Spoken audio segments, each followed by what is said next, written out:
Wait, no, that's not how we go. That's okay. We'll start with hi. You could probably, Warren's definitely editing that in. We're definitely wonderful. Us trying to figure out what to say. Welcome back to Splice and Splatter, the award-winning podcast from the Jean Cocteau Cinema in Santa Fe, New Mexico. We're classic horror. It's modern gore. Wow, I've never done an intro that badly before. That was atrocious. I'm so sorry. We try so hard, guys, to plan what we're going to say. It's very awkward to like already be talking for 20 minutes and then they're like recording and then we're like, I don't know where we start from here. Do we keep the beginning? We're talking about stupid stuff. Where does the human interaction end and the podcast interaction now begin? Baby. I just realized my shirt is very linty on me. So if I progressively get more linty throughout this, if you're watching on YouTube, just here pretend I am. They're tiny little bugs. Award-winning, though. Award-winning, do you want to say why for those who are not keeping up with our Instagram, which is, I really think, the main place we posted? I think so, yeah. We did it, guys. All you of us. did it. Yeah, you all did it. We did nothing. True. We just sat here and blabbed our mouths.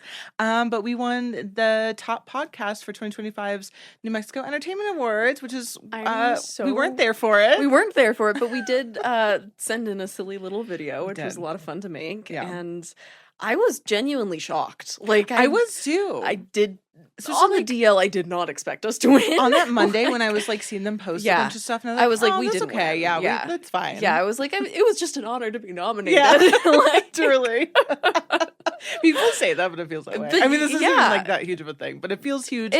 To us, and I think it's thank you all. It's your award, really. Yeah, I will say, I don't know about you, but it's the first time that I've won an award that is like a physical. Yeah, we have a trophy. We now. have like an actual glass engraved. We only have one. Yeah, so I keep thinking have to share custody. I keep thinking of that scene in Fleabag where she drops the sperm-shaped trophy that she's supposed to be giving the lady, and has to give her like a tit-shaped trophy. Yes, instead. that's what it was.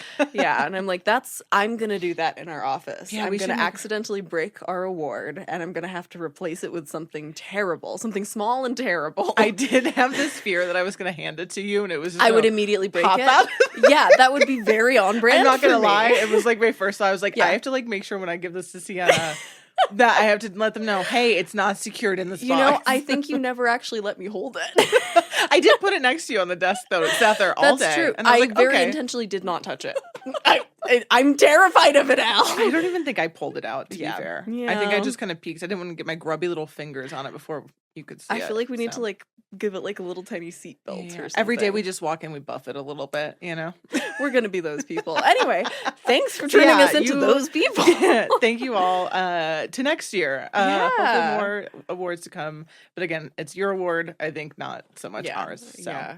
Other exciting news. We have lots of things to talk about. So much to talk about. Okay, that was thing one. Thing two is our 50th episode special. Yeah, Splice Extravaganza. Yeah. Whoa, boy, we're doing it. We're going live. Yeah. I talked Al into it. I know. Everyone is such a... You're all bullies. It's me facing my... It's my real life horror story. The lesson of the day is that peer pressure works. It does.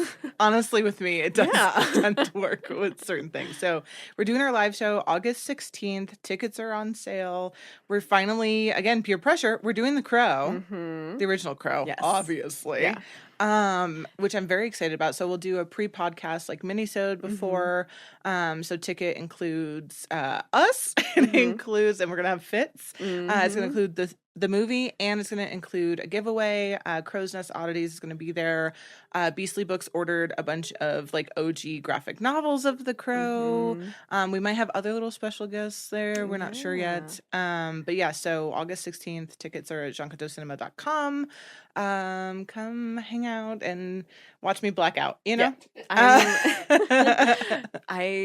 Siena will be can't doing... wait to see what happens. You're going to be talking and I'll be like, Well, and so like for all of y'all who are listening in places where you can't come in person, what we're going to do, we are going to record the live show. However, that's not going to be the 50th episode. We're also giving you a proper full 50th episode, which I am calling The Birds Are Back in Town, because the birds are back in town. Because that was horrible. We gotta learn how to harmonize. Cut that out, please. Cut that.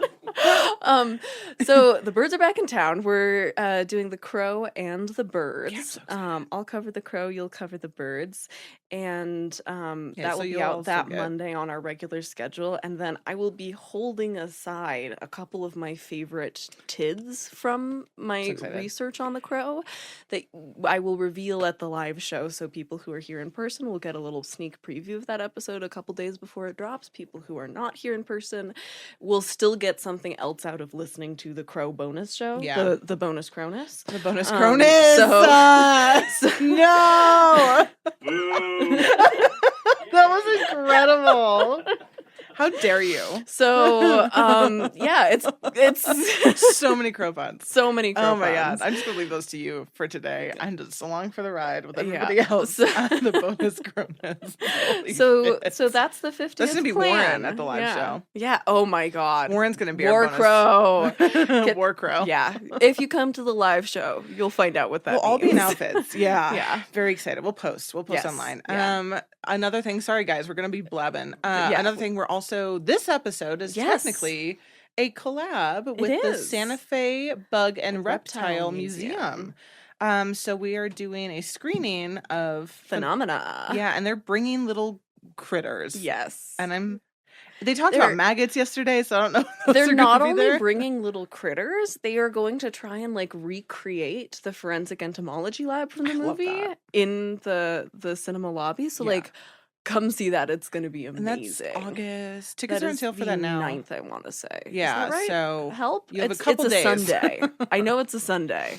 I yeah. definitely should have put that. Tickets in my are on sale. notes, but People can tickets all, are on sale. all can You look have up the stuff. internet. If you're You're all listening smart. to us, you're on You're the on it. internet right now. Yeah, just pop over so- somewhere else. Yeah. After you, no, I'm just kidding. After you listen to us.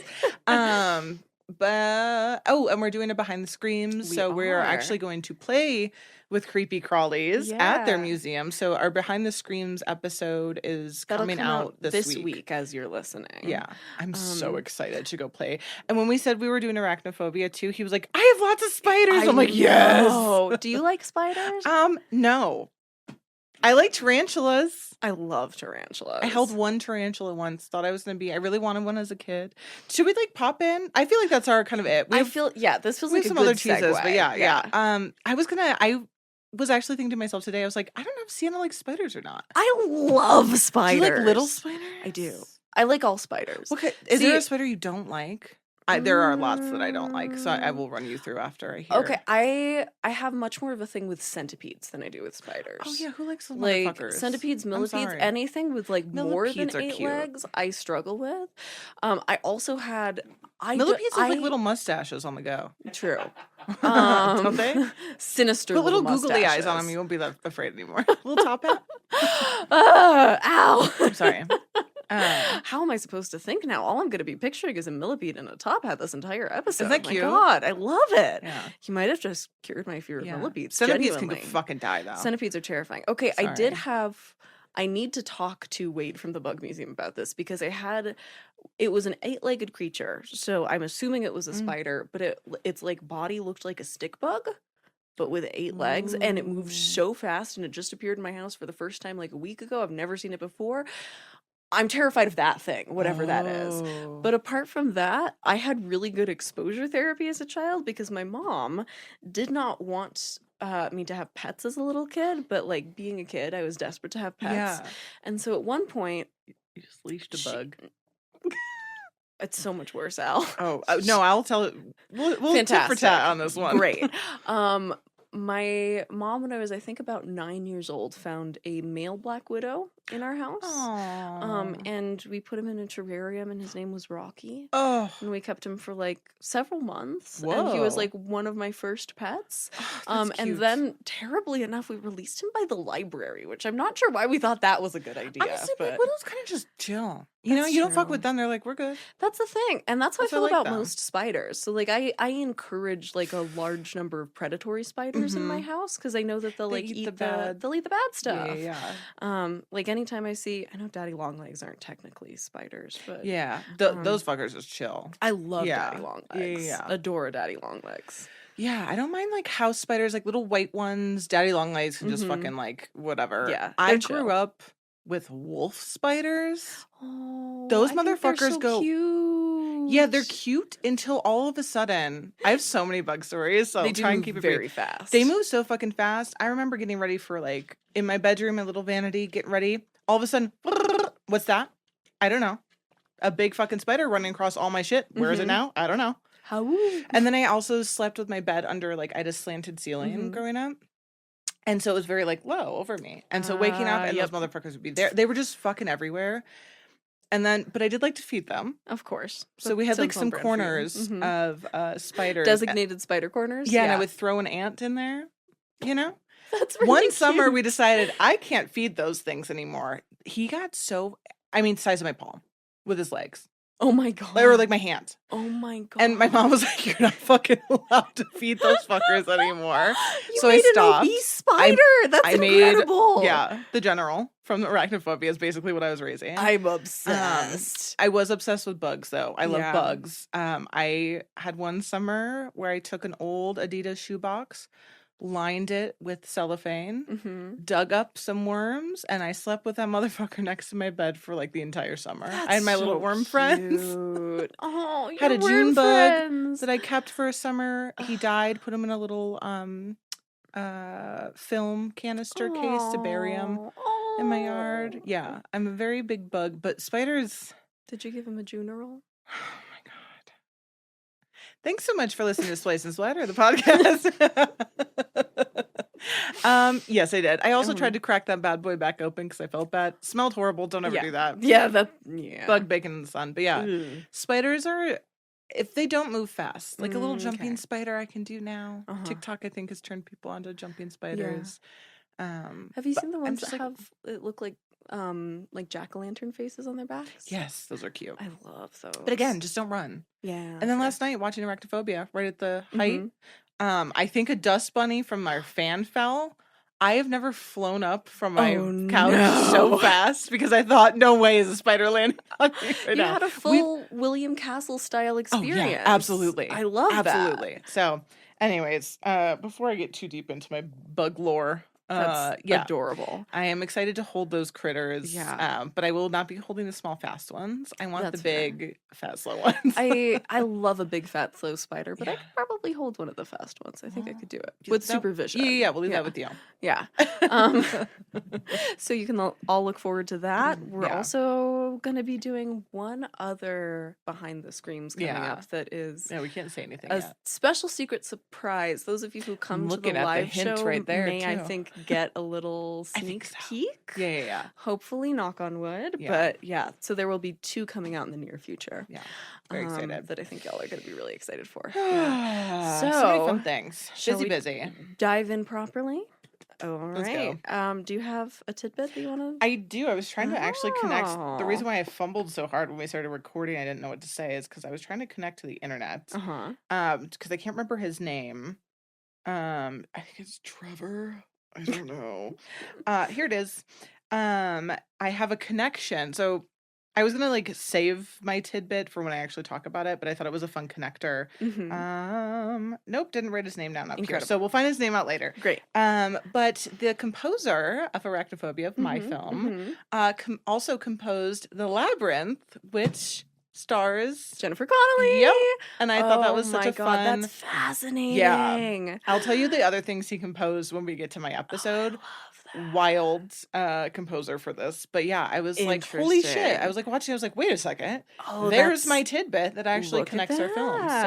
So very different soundtracks, but oh my god, yeah, I thought it was kind of a fun little I love that. and it was like around the same, because she's a baby in yours, and she was 14 at the time. Oh my god, that's what we thought. 14. She was like, what, 16?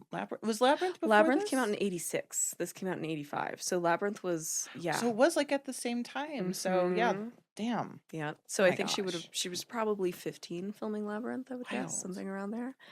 So yeah, that's my tip. So I put my notes love that so much. I can't remember the last time I've been this excited for an opening tidbit for you, Al, because it is. Oh my god. Is it Holes connection? It's not. Imagine you said. It's not Holes connection, but it is connected to a running theme that we've developed. So let me take off my glasses for this. My eyes already. Okay, because When I first saw this, I thought this was too weird to be true and was Mhm. just like some internet nonsense. I It then just kind of kept ringing around in my head though, because I was like, this is the sort of thing that is just weird enough for Dario Argento to have done it or to Ooh. have tried to do it. Yeah. And so then I had a little bit of extra time last night, went on a deep dive and found enough references to this story, including one from Dread Central, which I trust, Oh, that I was yeah. like, okay, I think this is officially canon. And Oh my then God. after watching the film, I was like, yes, there are some clues in the movie that make me think this is in fact true. Okay. So, Oh my gosh. in the original version of the script, you Yes. know, Jennifer Connelly's character is named Jennifer Corvino. Yeah. Seems like it's very much like the director just took the actor's name and put it in the script. However, Okay. she was originally Oh God. going to be Jennifer Pacino. No. She was going to be Jennifer Pacino because the Al Pacino lore lives. yes, I am Dario Argento wanted the character that Jennifer Connelly plays. because that would because be her the dad actor is a movie dad. star, wanted the movie star to be Al Pacino, Al Pacino not would've- played by Al Pacino, He but would've- canonical Al Pacino. I'm convinced this man wants so badly to be a horror icon. You know why he said no? Why? Because he didn't have a daughter at the time, and he was like, I feel like it's weird for me to have a fake daughter who talks to bugs. Oh my God. I think I love this man. Isn't What the that actual incredible? fuck? Jennifer Pacino. Well, that's another Pacino. one that we can put on there. I think we now It's just a officially little have to bug and do it's the Al Al Pacino Faces of Horror shirt now. Like it's been too many times. We've officially tipped over. Oh, it really has. Yeah. Yeah. That was the last thing I was expecting you to say, but also now I'm going to learn it's the first thing. Yep. Here on out. Whenever you don't know what I'm coming in with, but I'm that excited my about it, it's God, probably Al Pacino. I actually don't know what to do with that information other than just like the Yeah. world needs to know. I hope all of Yeah. you are sharing this information This about was- Al Pacino and horror. This was one of the first things that I saw when I was reading about And the you were like, film, "No and I was like, fucking yeah, way." no fucking way. Yeah. Not that's weird. possible. Yeah. But when Is he alive? Can we get him on the pod? I would love to talk about horror. Is he alive? He's Yeah, alive. he's alive. I don't know. Yeah. I'm learning about him on the podcast. So Jennifer Pacino, hoo-wah. That is all we're going to be referring to her Mhm. as. Oh my Ugh. God. It's her maiden name. Which Oh also my just God. makes it so much funnier hearing don't have a the daughter. like teenage girls talking about like, oh, how hot your dad is, thinking Yeah. that it was gonna be Al Al Pacino, Pacino. who like young Al Pacino was hot, but that's not really what we think of him for. Yeah, I feel yeah. like, and No. so it really I don't even know what I think about him anymore. hoo-wah. Horror. That's what I think. What's that from? What is that from? Scent of a Woman. Thank you. Yeah, like so funny. mid-late career I Al actually don't know Pacino. what to do with that. That's Mhm. incredible. Yeah. I don't think we can have a better tidbit. I was like, it's all gonna go downhill from here, but Phenomena. it doesn't. This film is so weird. The How behind many- the scenes of this film. You have to have so many pages of notes It's today. I think it's like around 10, which Okay, I was same. expecting. Let me just preface by saying that the process of researching this film was very difficult. Really? Difficult but rewarding, because this is a Dario Argento movie. This is our third Argento on the podcast, because if you listened to my birthday episode from last year, 2024, that was the All Argento All the Time special Yeah. on Suspiria and Deep Red from 77, 75, respectively. If you want to know more about Dario Argento's backstory, listen to that episode. If you want to know more about the term giallo, which we're going to be throwing around a lot here, listen to that episode. I'm not going to give like a full rundown of it. It's Yeah. basically this Italian subgenre that kind of combines horror, crime elements, very stylized color and noir vibes and all that good stuff. So listen to that episode for more of that backstory. But the point I was getting to about why this was hard to research is that both Suspiria and Deep Red are, I think, better researched in Yeah. the English academic right. world, particularly Suspiria. There's been so much written about it. It has a Luca Guadagnino remake. There's Yeah. just like It's a pretty lot known. of English language Suspiria content out there. And while Phenomena stars Jennifer Connelly, it very much is kind of like a B-side Argento. Yeah. It's not as well known, and it was originally released in America under the title Creepers, which we're going to talk more about that and about the Creepers cut in a second. All of this is to say it's both a lesser-known film from a foreign director, and one that was released under 2 different names. Yeah. Which is difficult in itself. Add to that the fact that because it's a lesser-known film from a foreign director, most of the stuff that's actually been written about it is written in Italian, and most of that Italian stuff has not been translated into English. Oh, no. But I didn't let that stop me. I was going to say, thank fuck that's what you covered. I would have been like, Siena, we're changing. So, doing something else. Bless you. All of this is just to kind of give a disclaimer to the fact that a lot of the quotes that I have are from interviews, but they're from interviews in Italian that I am translating through a combination of Google Translate and knowing Spanish. So the quotes, not that accurate. Yeah. Let's just in terms of the wording, I think hopefully the essence is there, but just, good you know that a lot of this is translated, and I've tried to take notes of what is translated along the way so that you can kind of tell how word for word you can take this. Yep. All right. Good job. Thank you. Really proud of you, actually. So let's talk briefly about the Phenomena versus Creepers cut. Yeah. Normally, I would save that until the end, but I think it's important context for this one because any of our listeners who are kind of like our age or older probably were exposed to the Creepers cut and probably know this from the Creepers cut because Creepers is the title that this was originally released under in America by New Line Cinema. Oh, and so, as we know, New Line Cinema in 85, 86, they were really making a name for themselves in horror. Yeah. And they, I think, did particularly a good job of pushing this on the VHS circuit. This was a very big VHS rental, but they had quite a fascinating horror figure recut the film for that Creepers release. The cut that you and I both watched, the Phenomena version, is an hour 56. Yes. The Creepers cut is an hour 23. That's wild. So it's a huge difference. Yeah. I couldn't find good notes on exactly what is different scene to scene. Okay, yeah. I found quite a few notes on some of the musical differences because it sounds like a lot of the changes that were made from Phenomena to Creepers were in where music cues come in and what music cues there are.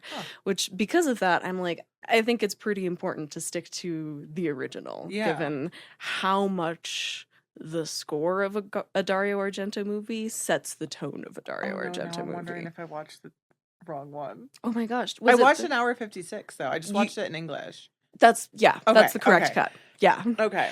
Where did you find it in English? Because I must admit, I watched the hour 56 in the Italian dub. Oh, that's where I started. Yeah. And then I was like, wait a second, but the mouths are moving. Shutterbox. Oh, okay. So I tried to find that version because I wanted to hear Jennifer Connelly's and Donald Pleasance's performances. Yeah. I couldn't find it, so I went with the Italian dub that was the full length. Okay. Oh shit! I should have told you. No. I mean, one of the things, as we talk about in the previous Giallo episode, is that Giallo famously are shot without sync sound, so everybody is doing ADR for their dialogue, and most of the actors are acting in different languages on set. Like the vast majority of the cast is Italian, is performing in Italian, and then like Jennifer, I keep wanting to call her Jennifer Pacino now. That's what we should call her. We should. Jennifer Pacino. Is on set speaking American English. So there's, already a lot of linguistic differences and layers going on that I think are probably going to affect the vocal performance, which is how I was able to live with myself watching that version last night. Yeah. But, so all of this is to say, the Creepers cut was extremely well known in America, or at least on kind of the cult movie circuit from kind of like the 80s through the early 2000s. And I think it's only more recently that the phenomena cut has emerged to English-speaking audiences. Because of that, I feel like it was important to preface, because if you grew up watching Creepers, you probably remember a slightly different version of the movie. And so if, as we're talking about it, you're like, I don't remember that Motorhead song, it's because that version didn't have it. So... Okay, so I did watch the right version. You watched the right version. Oh boy. Yes. So great. Let me just shout out here, though, that the editor who did that cut, Jack Shoulder, who went on to direct the famously gay Nightmare on Elm Street 2. Oh, whoa. So, interesting choice, and also makes me think, from what I've heard, it sounds like a lot of what he took out was very much trying to stay true to the original. It seems like most of the changes he made were in the music. So as far as scenes, I don't think there was a whole lot of like... The narrative doesn't significantly change. Got it. It's the way it's interacting with the music. So anyway, that's all of the prefacing we have to do. Now we can properly dive in. This is... in addition to being directed by Dario Argento, it is also produced and co-written by Argento. And he's working here with his then wife, Daria Nicolodi, who also appeared in both films in our previous Argento episode. Put a pin in Daria. She's going to play a very large role at the very end of this episode. So hold on to that.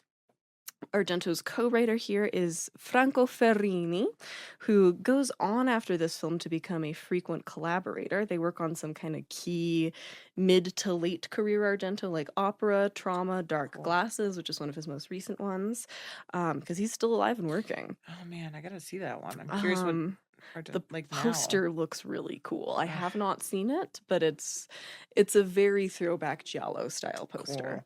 Cool. But I believe this film is Dario and Franco's first time working together. What had Ferrini done before this? It's still early in his career.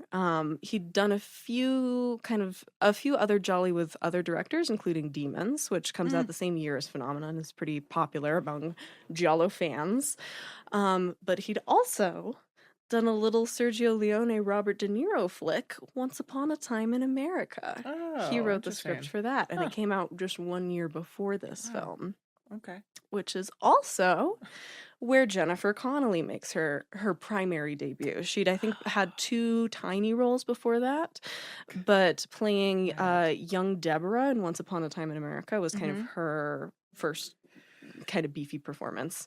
Obviously Jennifer playing Jennifer Pacino here. She's familiar from A Beautiful Mind. She's Marion in Requiem for a Dream. Most recently she's been Melanie on the episodic version of Snowpiercer. Oh, right. As you mentioned, she plays Sarah in Labyrinth, which comes out 1 year after this. And next to her in kind of the American chunk of the cast, we have Donald Pleasance of Halloween, Prince of Darkness, and Escape from New York fame. He's back here as another kind of horror authority figure, as Professor John McGregor. Outside the kind of horror and horror director sphere, he's known for You Only Live Twice, The Great Escape, All Quiet on the Western Front, lots of big titles from that time. Daria Nicolodi as the aforementioned Frau Bruckner. Frau Bruckner. I'm not gonna try that today. One of her earliest on-screen appearances is Gianna in Deep Red, obviously from that previous episode. She also performs in Inferno, Tenebrae, Opera, and Mother of Tears, all other Argento films, but she's equally interesting for her contributions to the screenplays of The Black Cat, Inferno, and Suspiria. She's a baddie, and again, hold on for the end of this episode for a Daria reappearance. Sick. We also have Fiore Argento as Vera Brandt, our first girl to die at the Okay, very I beginning. saw that name. Mm-hmm. It's a daughter? Of course. Yeah. Yep. Vera That's so is fun. Argento's daughter from the marriage before Daria. So Asia Argento's older half sister. Okay. And also appears as Hannah in Demons, the other one that Okay. a lot of folks from this also work on. Yeah, I caught that name at the end. I was like, wait a second. Mhm. Who was that? And then we have Patrick Bauchau as Inspector Geiger. He is also in Panic Room and Secretary. Oh. So kind of also has like a career outside of English language movies, of course, but interesting American appearances. And Tonga the chimpanzee. Oh, yeah. As you can imagine, we're going to talk a lot more about Tonga. Yeah. I was gonna say it was Gordy's. It was 3 years of Nope Yep, yesterday. it was So very that's bizarre wild. timing to be watching this movie. Yeah.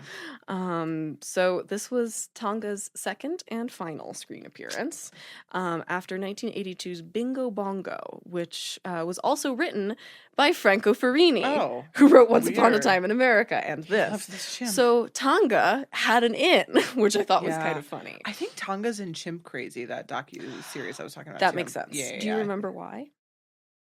Great. Fantastic. Hold She on. just to got that. arrested. Finally. Sorry. That news broke the other day too. She finally got arrested. After all of her lies on everything. So actually this is weirdly perfect timing. That's so, wild. Did not know there was a chimp in this movie. Wild. Okay. Yeah. Yeah. So, yeah. hold on to that. Luckily, this is not nearly as sad a story as the previous chimp Thank stories you. we've talked about. It's not great, but of course not. Of course Yeah, not. yeah, no. However, one. it's not reaching Gordy levels. Cool. So, I did bring in some assorted taglines. Ooh. Curious about this one actually. We have a couple that are just very standard Boring. bug movie. You have A New Breed of Terror, and It Will Make Your Skin Crawl, which I think are both just very like Classic. very classic. And then A Special Girl ... with special powers and very special friends. Ew, gross. That sounds creepy. I don't Two like more. that. Jennifer has a few million close friends, and she's going to need them all. That's kind of great. I love that one. It feels very like American. Yeah, if only it was Jennifer Blockbuster. Pacino. Yeah, That's Jennifer what would Pacino, tip it that over would the make edge sense. for me. And then my favorite and the least applicable to the actual movie: When Insects Attack. Yeah. That sounds like a 50s one. It really does, yeah. And particularly given that when I asked Wade from the Bug and Reptile Museum why he picked this movie, he had the cutest quote. He was like, really because sweet. in this one, the bugs aren't the bad guys. know. And I just like almost started crying. It was a really sweet. And he like immediately, that's what he said. Yeah. Like, yeah, so when bugs, because they don't, like they're not. they don't. They're not the the bugs bad guys. are the good guys in this movie. Yeah, they save her. Yeah. It is the sweetest depiction of bugs on screen outside of Charlotte's Web I think I have ever seen. That's like, true. it was really touching. Yeah, it was sweet. It was cute. So, let's talk about the background of this movie. Because, man, have I missed the utter weirdness of Jalo origin stories. I feel like the closest we've had to this recently is the Hausu episode with like all of the... So wholesome. It was so wholesome. And this is also... a sense, too. I don't know. This is wholesome isn't weird... the right word, but it just is the same kind of like off the wall bonkers, feels like somebody filled in a Mad Libs about how the movie was made type of situation. That makes sense. This movie kind of really goes from one thing to another. And if I didn't read like the description of this film, even if you do read the description, it still like, doesn't make sense. What the fuck is happening? And this is very much the toned down version of this story. There's a lot of stuff that Argento had put in the original script that he had to make more implicit over the course of drafts to get the funding. So we're going to warm up to some of the weirdest bits and start with sort of the most obvious inspiration, which you heard a little bit about from Wade yesterday, because the initial kind of seed idea for this movie came when Argento was listening to a French true crime radio broadcast. And it was talking about a murder that was solved using insect identification, which is, early forensic entomology. Yeah. And Argento got really intrigued by this idea of insects helping to solve a crime. I tried searching to find what case that might have been and got absolutely nowhere, but I do know we have French listeners, so if you have some idea of what French murder that happened probably in the early 80s and was solved by bugs that might have been, let me know, because I'm really curious. Disappointing for the internet not to know. I know. I tried a lot of different search terms and combinations to try and get there, but back to the bugs at hand. Ready to get weirder? Weirder than bugs solving murder cases? No. This film takes place in an alternate universe, not just in terms of the bug stuff. This film takes place in a world where, and here's a translated quote from Argento, quote, "When I was thinking of phenomena, I imagined that between 1940 and 1945, there'd been a very serious incident, the war, and the Nazis had won. After 30 or 40 years, the people had wiped this dramatic event from their memories and didn't talk about it anymore. In reality, though, the Nazis won the war, and life therefore has a totally different vibe. It's a world where the Nazi order won. If the movie is watched attentively, then it is obvious that, from that perspective, whoever made it was working from this principle. This is a what if Nazis won the war speculative fiction case." That's so wild. Why does that make so much sense? It actually really does. Because it does feel like weirdly off and like... You can tell that it's happening in a world where there's very much this feeling that there's like kind of... Korea-y. Yeah. Or like post... that there's this like authoritarian sort of regime hovering at the edges of the frame almost. And I took down a couple of notes of it's particularly evident in the costume design. Yeah. There's a couple of clues to that I'll shout out as we go along. Yeah. That's wild. What a thought process. I kind of love it. I love that it is in an alternate universe, because it is such a weird, because even Suspiria feels like it. I feel like they feel like the same. This and Suspiria very much feel like they're in conversation. I said this feels like Suspiria meets an Are You Afraid of the Dark episode. Yes. I've been rewatching Are You Afraid of the Dark, and it absolutely the weird liminal spaces. Yeah. Especially the ways that the sleepwalking sequences are shot, which I adored. It looks right out of Are You Afraid of the Dark? That is so funny. Still, by the way. But so it makes sense that this is like this parallel thought process to have. Yep. So we're in speculative fiction world. Love it. So there's also another kind of alternate interpretation that Argento suggests in interviews. This is another translated quote. He says that this quote wasn't conscious, but offers a strange key to the film. Okay. And says, "Paul Corvino, the character mentioned so much in the film, but never seen. What if it were me? This idea troubles me. The very story of the film now seems different to me." And I'm like, this troubles me. What if it's not me? This troubles me. Am I Al Pacino? Are we all Al Pacino? Let's do a film where in an alternate universe we're all Al Pacino. Being John Malkovich, but with Al Pacino. Yeah. Pacino's just lying on top of a piano singing to himself Pacino, Pacino. And then the piano eats him. Yes. Oh my God. Yeah, no, totally. That's funny. I wonder what he means by that in translation. It's particularly interesting given that he also has his own wife and daughter die brutally on screen in this movie. He also, according to, I believe it's an interview with Daria Nicolodi, Asia Argento's mom, Asia Argento, who we talked a lot more about on the previous Argento episode, she is 9 years old at the time and apparently is the one who voices the monster. Oh. Yeah. That's like a 9-year-old girl's voice being run through, obviously processing. But Oh. yeah. So as far as connections to Argento's real life that are troubling, Yeah. I think there's a Wild. lot more to dive into than just Yeah, so Paul maybe- Corvino. Yeah, maybe he was right with that. Yeah.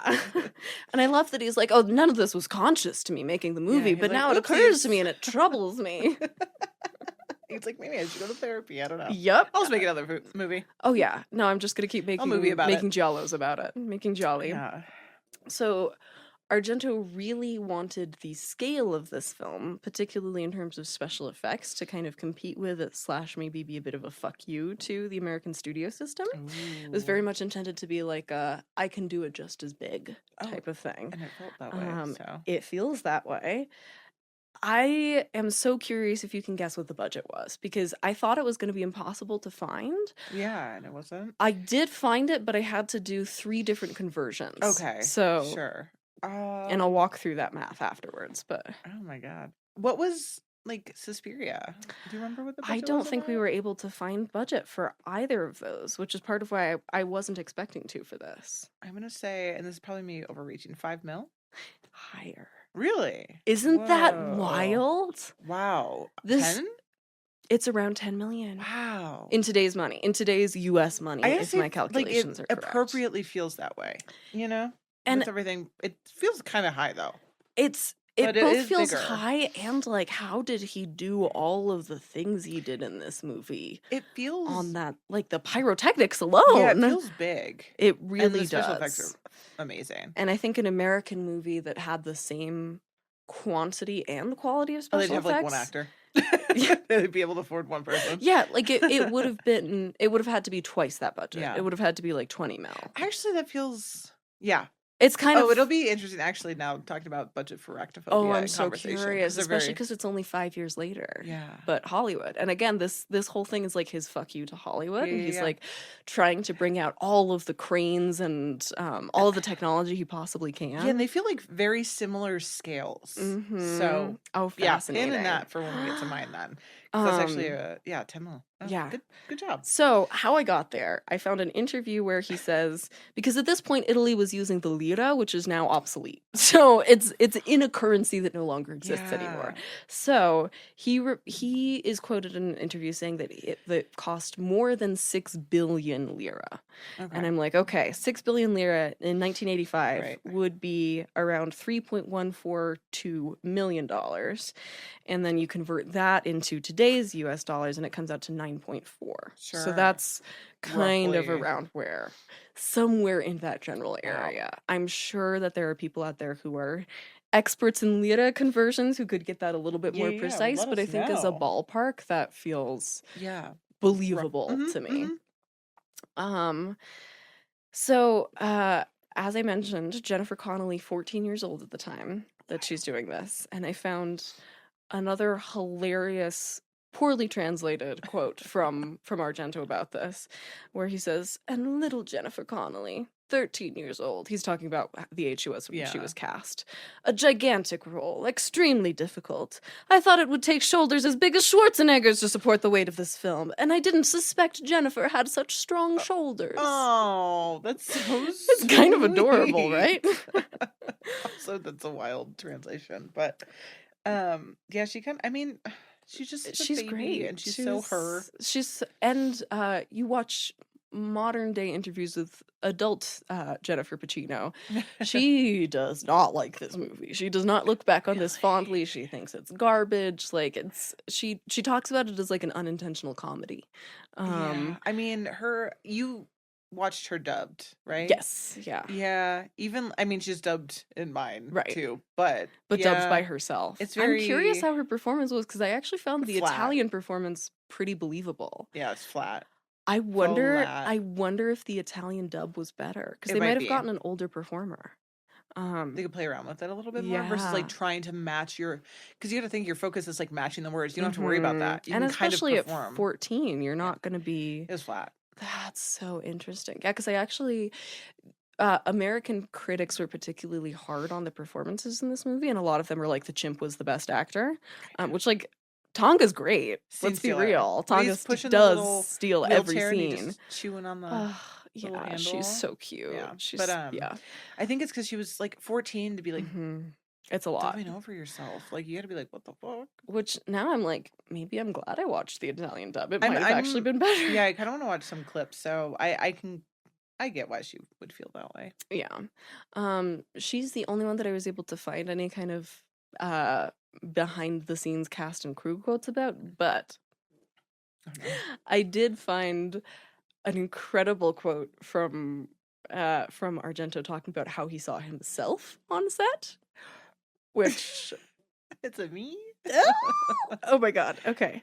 So he says, me, like a samurai, surrounded by dozens of collaborators and assistants, but alone, with my slightly crazy discipline, my moralisms, my visionary spaces, and goes on in this interview to describe himself as a samurai 3 times. As you do.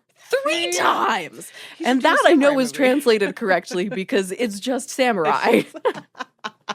That one I know is not Google translating fucking with me. I wonder what his obsession with that was for that particular really film. Paints a picture of a man who sees himself in a certain heroic light, doesn't it?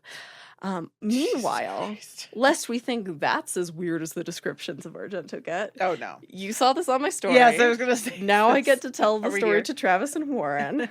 Same interview as the one where he's describing himself as a samurai. Oh, funny. Same one. Oh, my God, I love that. At the end of that exchange, there's like a line break.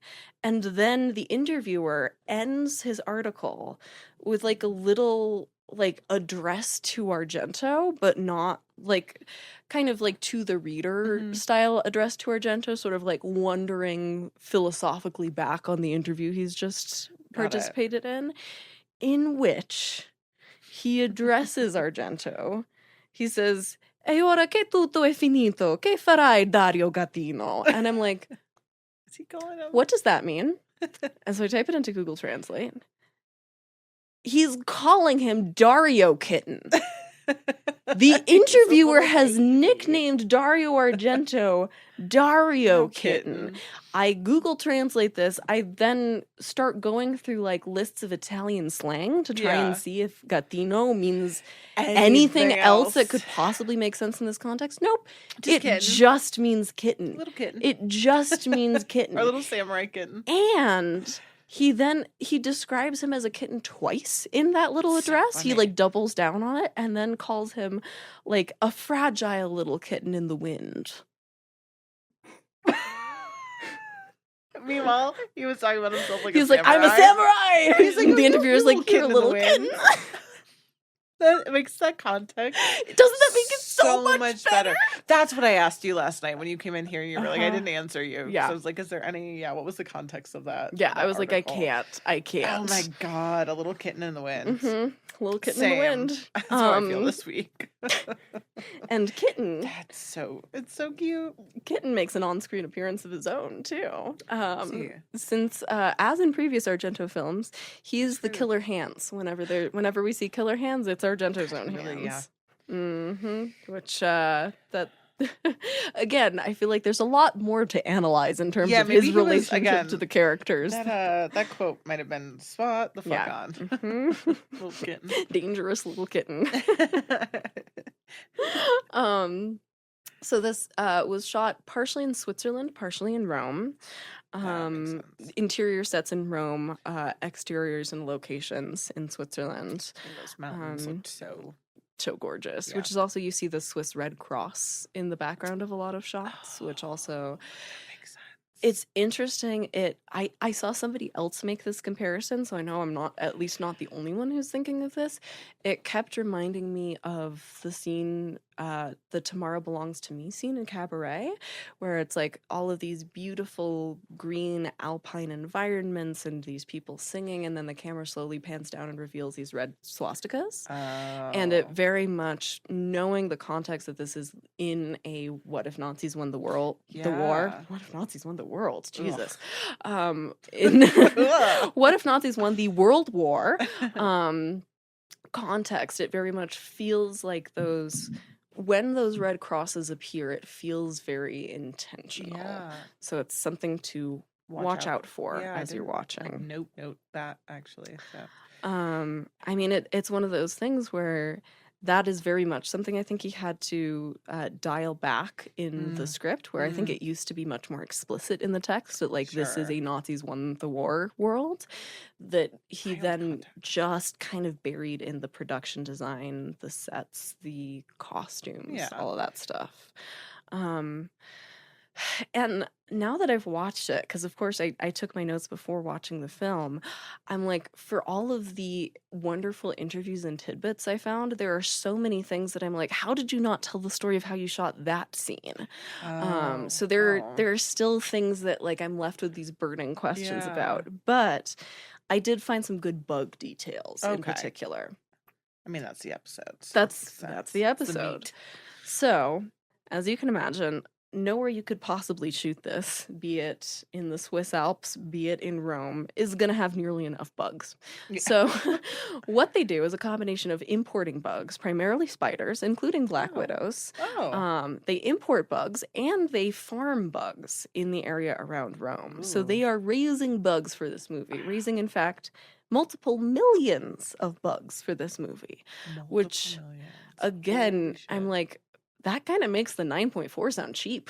If you're farming millions of grasshoppers, flies, larvae, particularly the larvae, there's a description from, I think it's one of the special effects artists for the scene where oh my gosh, Daria Nicolodi's son dies, kind of getting eaten by bugs.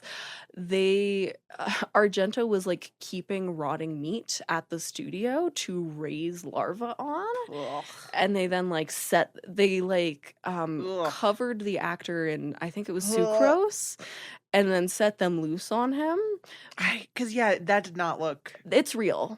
That's real. But, like, I started gagging, and then I started crying. It's really upsetting. Like, actually, it's I started really upsetting. Yeah, that's the thing. And it it's really like made me sick to my stomach. And I hadn't really thought about when they say, like, farming bugs. I'm like, oh yeah, there's probably, like, a farm out somewhere. No, it's like rotting meat lying out on the studio floor. Yeah, like bins probably. Yeah, and part of the problem they ran into was then, like, okay, so you've raised all of these larvae. In a couple of weeks, those are going to be flies, and the flies aren't going to go where you want them to. So apparently, the whole, like, neighborhood of Rome around where they shot this was just, like, swarmed for weeks afterwards. Oh my god! And Which they just have open windows. There's no screens. Yeah. There's no air. You're just fucking inviting. I'd be so mad. They, like, opened all the studio doors and the flies are still like, well, this is where I found food. Like, yeah. So, even with all of that fly farming, though, still was not enough insects, for all of the shots at least. So Sergio Stivaletti, who is one of the special effects artists on this film, fascinating guy, goes on, at least according to him, to be the first person to use CGI in Italy. I haven't had a chance to double check that, sure. But he claims. But he claims, and it kind of makes sense given the history that he has, because he works on both some of the post effects, some of, like, the visual effects in this film, and some of the practical makeup design too. Cool. So he's kind of working at both ends. And in order to boost the number of flies that you have in two particular swarm scenes, I was so delighted by this. Do you remember the scene when Jennifer Pacino first calls the insects when the girls at school are making fun of her? Yes. Yeah, I love that scene. Yeah. So that shot and one near the very end, you see this, like, black cloud of insects. Yeah. Can you guess how they shot that? Or did Travis, did you have any guesses? Because there's no computer effects on this movie. Oh. That's not. I mean, the first CG. one looks just pretty practical. They would, like, put them in, like, a little room and, like, put them up against the glass. That's close. I don't know about the swarm though. I have no idea. It's close, but the shot of the insects against the glass, that one's practical insects. But the swarm outside. Oh, I loved this so much. It's 2 layers of film that they're compositing together. You've got the shot of the exterior of the building, and then Sergio Stivaletti goes around the neighborhood and starts collecting week-old coffee grounds and puts week old coffee grounds into a fish tank, And shoots them dropping down through the water. Shut the fuck up. And it's coffee grounds. It's just because coffee like there's grounds. no way that's flies. You It's- can't. yeah. You could not. Especially you said no effects. What Mhm. the hell? It's just I see it. yeah, coffee grounds in a fish tank. It's Delightful. Genius. Delightful. I love a fish tank effect. Yeah, love I a fish know, tank truly. effect. Dang. And another kind of low budget fly trick for the shots where Jennifer is following the fly when the sarcophagus fly is leading her. Yeah. They pulled a trick from Dario Argento's Childhood and just put a fly on a little nylon string, a little fishing string, Makes so it sense. could like pull her out. What I about found very the cute. when she's like hand holding that fly? Do you have any facts about that? Couldn't find anything Because about that does not. She's That does- reacting yeah. to something. She's Yeah. not. No offense to her being 14 years old, but like That's a real fly. with the fly that she was following, you can kind of tell it was like fake. Or Yeah, but the something. way the fly is moving on her hand, She like you because can she's tell not it's real. looking and she's like grabbing where Right. it's going. I'm like, That's a real that's fly. yeah. My best guess, because again, I couldn't find an interview about that, but I was thinking Wings. about it as I was watching. I think because we do see the fly around a little bit, I think they probably just had it on a really short nylon string so that it couldn't go that far from her. I was thinking like if they maybe had like little like pheromones kind of maybe on her. That too. could be. Because That she could was be. that was real. That was real. That was by far the best moments in How'd they her train that fly? performance. Yeah, yeah. That was the only. That's all the fly Really? motion facts that Coffee I found. grounds. Steve Aletti did try to make a mechanical firefly prop for the scene where she's being led by the firefly, and he talks about it later. He's like, Dario did not let it fly, but it was like a big part of how their collaboration started because Steve Aletti and Argento go on to work together on a lot of films. Got it. And Steve Aletti describes it as like being like about the size of like a cell phone. So I was gonna say you couldn't get the mechanics at that point to be like I don't even know if you can do that now. So I'm picturing it's like, like probably about Like a yay drone. big. Yeah, because like he's talking like old cell phones, not a Yeah. modern cell phone. That's so funny. Which I so desperately want to see that mechanical firefly. I wish even just a photo of it existed. Couldn't find it, but I did find early sketches of one of Steve Aletti's other designs, because for the look of Bruckner's son, Steve Aletti and Argento drew inspiration. So Steve Aletti had gone to med school before he got into special effects work, which, as you can imagine, gives you a lot to draw from for special effects. This is something that I think the movie is very justifiably criticized for, is it very much walks a line between how much is it saying that the villain is the mother who's kind of keeping this child locked up versus how much is it just demonizing people with disabilities. I don't feel like that's my call to make, but it's an important conversation around this film. But Bruckner's son in particular is inspired by a real condition called Patau syndrome. So it's a cleft palate. Cleft palate. It also causes polydactyly, so multiple additional fingers. It's caused by an extra genetic material on chromosome 13. Affects about 1 in 10,000 to 1 in 21,000 U.S. births, but about 90% of children who are born with this syndrome die within their first year. So the idea of a person actually living even to childhood age is extremely unlikely. And as Steve Aletti says, he started with that as the inspiration and then took it very much into horror movie space. It's not a direct representation of what that looks like. But he'd been studying this condition for a genetics exam not terribly long before he started working on this movie. And so he sketched a concept based on it for Argento, and Argento basically gave him carte blanche based on that sketch to design it however he wanted. In later interviews, Steve Aletti is like, everybody thought that I was copying Toby Hooper's Funhouse, but I was copying my anatomy textbook. Oh, funny. And I did find I was gonna say, his sketch. Oh, whoa. Which is quite close to what we get in the movie, actually. Yeah. And actually, it reminds me a little bit of the character design from Goonies. A tiny bit. Like, a little bit. Just more like teeth. Yeah. I expected it to look more bug-like when he turned around. I don't know why I thought he was going to be a bug. I would have preferred it to go that way almost. Yeah. You know? Yeah. It was kind of like, it was one of those reactions of like, ooh, oh. Yeah, it's not. It's I think it's the weakest part of the movie. It's to very me. realistic. Yeah. Again, the only thing that creeped me out was the eyelashes. Which that is, that's the only part that's added or that's the part that is the most altered from the way a person with Patau syndrome would look, was the perfect. eyes. That was the most Yeah. horrifying part. Yeah, I did not. was the inventive At first, part. I thought his poor little eyes were sewn shut. It looked Yeah. like it. Yeah. Yeah, the eyelashes got me though. The eyelashes were effectively me out. horrifying. Yeah. That's so funny. Wild. Yeah. Hmm. So, that is one of the many cans of worms of this movie. Yeah. Is more horrifying than it was a child. Yes, indeed. I believe that was an adult performer who's a little person who was performing that, but I need to triple check that. I did find a couple of interviews with him in Italian. Got it. Particularly talking about the experience of the death scene, being smeared in glucose and then having millions of insects crawl all over him.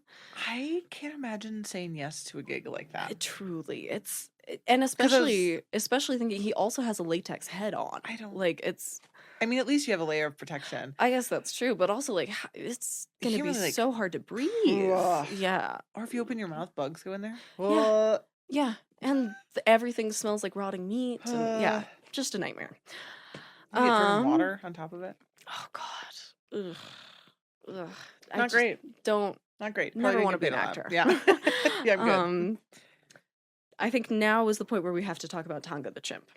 Tonga, poor chimp. I feel so bad for her. Yeah, it sucks. It's just, we already had this conversation. As mentioned, Tonga had already starred in Bingo Bongo, but because Bingo Bongo is a comedy, Argento was constantly worried about her performance falling into comedic territory. Which I'm like, just that sentence alone, worried about the chimp being too comedic. Yeah, I'm like, you're the one who wrote a chimp into your What If Nazis Won the War bug horror movie. Bug Pacino horror movie, dude. Like, that's the part you're worried about coming off as comedic? Like, just write out the chimp. I don't know. Like, the chimp was a wild addition. It's a wild, like, I'm At least charmed by Tonga. Back. It does come back. I mean, spoiler. Unfortunately the chimp is the for hero, Jennifer. But, so. Oh no.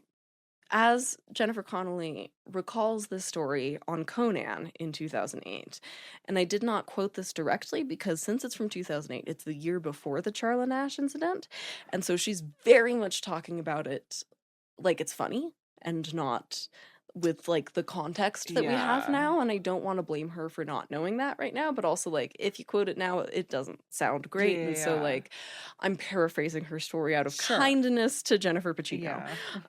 So basically Tonga kept turning away from the camera while they were shooting, and Argento was like, I really don't want to shoot the monkey's butt. So anytime that the monkey's starting to turn around, Jennifer, you just put your hand on her back and start to turn her away from the camera, which is not how animals work. That's not what you do. And so he says, quote, if she tries to turn, put your hand on her shoulder and don't let her turn around. And she turns and just she bites. Did. Yeah. Oh my God. That was like my fear at the end when they're hugging. I was just thinking, oh my God, how did she not get bit? She did. So I don't know which scene she was bit during the filming That's of. so scary. But yeah, bit her finger. And her finger. Okay. Yeah, just her finger, thankfully. But so then that final scene, their reunion, Jennifer and Tonga's reunion, they'd saved that for the last day of shooting. Yeah, which she was like, she knew she didn't want to do that. It's a bad idea. Both probably didn't want to do it. They should have done that first, because after that incident, Tonga did not like Jennifer Pacino. And so anytime she had to be on camera with her, Jennifer describes like there's like as they were shooting the scene where they kind of like run towards each other and they have their like their reunion moment. No, she's like, I'm gonna die. Tonga goes like and like starts screaming at her and like running towards her to like attack. And the whole crew like jumps in and like has to separate them. Gross. And like apparently it was something that had been happening makes me for sick. weeks after that, where after that Dude, incident, she's so because Tonga lucky. was like, you invaded my personal space, yeah. dude. We're not friends anymore. And then like a lot of the time when they were supposed to be sharing a scene together, Tonga would start screaming at her.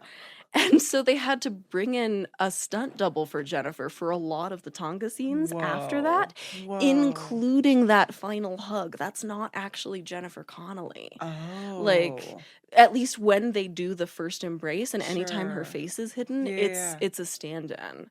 And Jennifer like describes it and she's like, I was just, you know, like holding on for dear life, hoping it was going to be okay. Basically. Yeah. That's so fucked up. They could have just completely killed her. Things could have gone so wrong.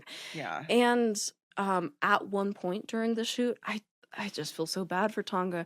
Tonga clearly was very stressed. And so at a certain point, she escaped set, ran away, and was gone for 3 days. That's how bad she wanted to get away. And you know, like, chimps, as we talked about, they develop bonds. It doesn't sound like she had a strong bond with somebody there. The only way they were able to get her back was luring her with food. And I just feel I'm so upset. Did she retire? Did she get to retire after this? She got to retire after this, yeah. As far as I could find, nothing bad happened to her as a result of this, especially because nobody was seriously hurt. You know, she just kept in such small little cages. I know. It's just horrible. So at least this was the last time that she had to perform. Yeah. Very glad about that. That makes sense, where she kind of looks like she's just like, okay, I'm here. Yeah. Like, fine. And it's funny because, again, universally, she's praised as the best performance in the movie. All the critics love Tonga. That's so funny. I just feel so bad for her. Dude, wild animals. Don't do that. And it's weird. Argento tells a story of when he was shooting the scene where Tonga peers in through the blinds and like has to kind of like peer and then very strategically break just a couple, but in like a very intentional way. And he was like, oh, I just spoke to her in Italian and then kind of demonstrated and she did it. I mean, like, intelligent, but my God. Yeah. That just goes to show you how intelligent that they shouldn't be in cages. Exactly. It's also just like, he's so full of himself that he's like, oh, I just talked to her in Italian and she did fine. He just had like a rapport. Best actor. It's also, it's particularly sad because Jennifer Connelly talks about how she like loved chimps before this and was really excited to work with a chimp co-star and was like super looking forward to it. And then when Tonga bit her, she was like heartbroken. She was like, I wanted to be friends. Yeah, but it's just, that's a wild animal. Yeah, it's not her fault either. Yeah, it's nobody's fault. It just, I mean, well, it's the filmmaker's fault for using a chimpanzee, but I wondered if anything happened on set because, man, that hug at the end really made me nervous. It's scary for a good reason because it was incredibly unsafe. Jesus Christ. One last little production tidbit before we move into the release, just to kind of round us out with something a little bit lighter than Tonga.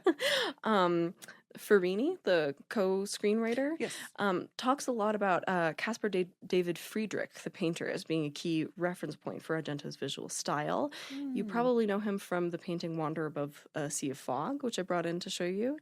But he also actually puts a print of a Caspar David Friedrich painting in Jennifer's bedroom with a lonely tree is hanging over her bed. Yeah. Ugh. Do you recognize the Wanderer? Wander Above the Sea of Fog? Yeah. You have your, what do you call it? Oh, the if you turn your protector thumb thingy? Yeah. I don't know if I recognize that one. Oh, interesting. He's a like, I think a fave painter of horror filmmakers because German romantic painter, very kind of moody, brooding kind of work that feels like something horrifying could be going on just off frame. Very cool. Yeah, so I love when we can bring in an art history tidbit like that. Yeah, that's really fun. Makes sense for him too. Of course. And again, it's another kind of callback to all of the Germanic imagery that's going on here. You've got a famous German romantic painter hanging in the bedroom. The place that they're at is named after Wagner. They fictionally say that it's his former villa. Yeah. There's a lot of kind of dog whistles to German nationalism Yes, going on wild. there that are really interesting. Moving into the release, though, I unfortunately could not find as much info about how much this made worldwide, Sure. but I did find that it earned back about a third of its full budget in Okay. Italy alone. Oh, wow. So I Pretty- think it must have at least made its money back. Feels right. Particularly given that it did so well for New VHS line? Yeah. sales. It actually did better in Italian theaters than The Terminator, which came out the same year, Whoa. which I think tells you how beloved this was by home Yeah. audiences. Terribly reviewed in America, though. Of course. Kim Newman actually really interestingly wrote that he thought Argento was kind of overdoing a possession-inspired look in this. That's Oh. because this is less kind of like overtly stylized color than a lot of Argento's work. Yeah. He was like, yeah. oh, that kind of like milky blue is him doing a possession. And I was like, I think it's more about Oh. like all of the Third Reich imagery going on here and like the Yeah. color being drained from everything except these couple intentional parts, which is also something that Possession is working with, given that Mhm. it's all about divided Berlin. Yeah. But I also think it's not really fair to talk back to the critics or to bring in that much of the American criticism, given that they were all talking about a different version of the film Sure. and one that I couldn't find to watch for Sure. comparison. So it just doesn't feel super fair. It is interesting, though, as I was reading about kind of more modern responses to this film, I think this kind of has a reputation that I wasn't aware of as being the film where Argento jumps the shark. Like, Oh. if you are somebody who thinks that Argento stopped being interesting at a certain point, Mhm. this is kind of the one where you're like, he went off the rails for a lot Hmm. of people. However, if you're like a diehard Argento fan, a lot of people find this to be one of his best. So it's very much one of his most Interesting. divisive movies. It weirdly, for the plot being insane, it feels the most commercial. It does, right? For like me, I'm like, oh, this makes sense of why people here know about it more. Yeah, why it did well in Yeah. VHS sales. Like, it feels very. There's something about it that just feels very like midnight movie to Mhm, me. mhm. Very kind of, yeah, very accessible in a way Yeah. that Argento often Doesn't- isn't. Yeah.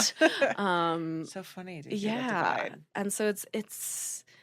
I was kind of surprised after reading that to watch the film, and then I really loved it. I thought it was wonderful. It's Yeah. definitely, there are things about it that are very different from some of his previous work, but it's also still got all of the things that I love about him.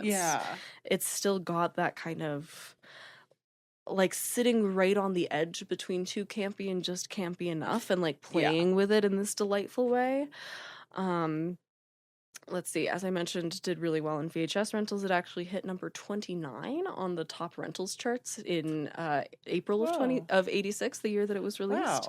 Wow, damn. In Same the year US. too. That's actually kind of crazy. Normally, like you see it like come after like a wave. I'm trying to remember. I know the Italy release was in 85. I can't remember if New Line brought it to the US in 85 or 86, but it was within a year. Yeah. Wild. Which is very quick. And it also then got an Italian novelization about a decade after release, which tells you that it was continuing to kind of live in the consciousness. I haven't heard about that for other Argento movies. I don't really associate him with that kind of like merchandising. That's why it feels so commercialized, it's like in a way. It makes sense why it would be an 80s New Line Cinema movie in a lot of ways. Currently holds, I thought, a very respectable 74% from critics, 67 from audiences on Rotten Tomatoes. For me, this was like a 4 out of 5. I really appreciated and enjoyed it. I think, as is so often the case, there are a couple of like animal cruelty facts that I find like a little bit stomach turning. No one talked about it though, too. Like that's the thing. We do now, but in the context of then, no one had those. Not a lot of people. Wasn't really understood. Yeah.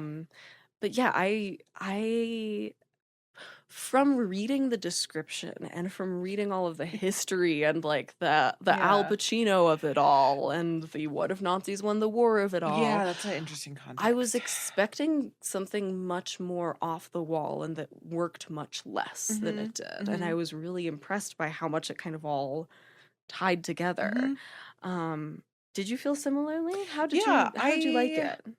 I liked it better. Well, I don't know. I might have did I like it better or less than I thought? I think I went in with like really, really high expectations. And I think also seeing like, Deep Red was so bonkers, but like I appreciated it at the same time. Suspiria was great. I wasn't expecting it again to feel so just like structurally like here's point A, here's point B, and like there's twists and turns, but like here's your story. Much more sane than your typical Argento. So I think like that was the part that I wasn't. The chimp was a wild ride. What was the guy's name? The professor? Oh, McGregor. I loved him. I love that actor. Yeah, Donald Pleasance is amazing. Pleasance, thank you. So yeah, I thought it like kind of fit right in that space. The special effects were great. I don't know if I'd watch it again. I thought it achieved what it set out to do. I very much... So maybe like a 4 just because like there was nothing wrong with it. I don't know if I just... It maybe didn't land for you as much as some of his Yeah, I think I liked his weird... I like his weirder stuff better. I think that's what it was. Yeah.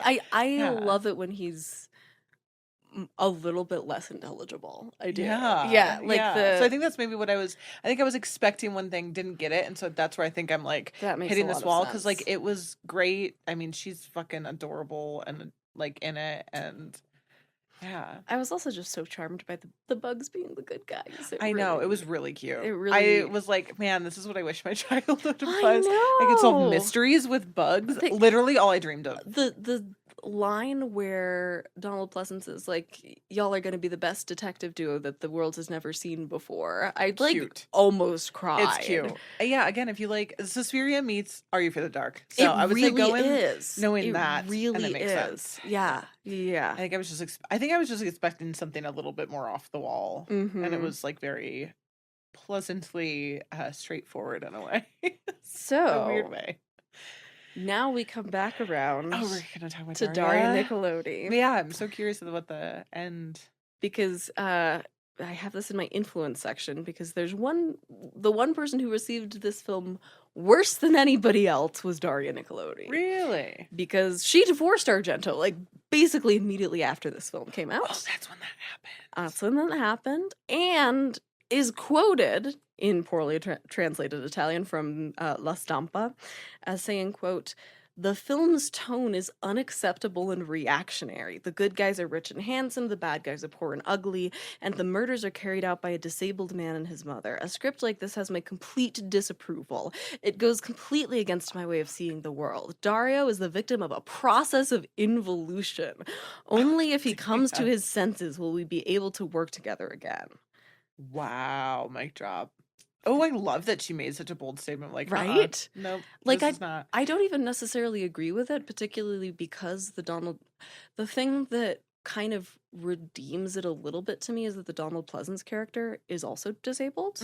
And I feel like there's at least, even if I don't think it's successful completely, I think the film is attempting to make it less of a good guys are able-bodied, bad guys are disabled type of thing. Right. But I love that was that probably she said her that. Input. Yeah, I think so. I think that it was probably is. her one poll, I bet. Wild. And the thing is, they never remarried, but they did work together again. First starting 2 years after that quote. Whoa. On his film Opera, and then kind of continue on and off for years. Sure. So I remain so fascinated by their relationship, working and otherwise.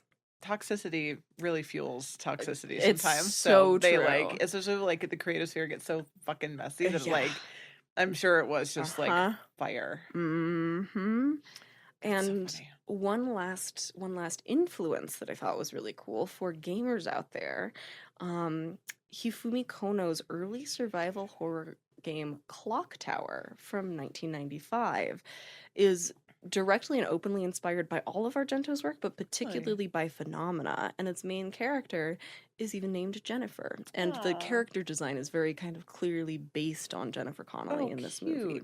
So that's if you were a point and click horror game fan, that title will be familiar to you.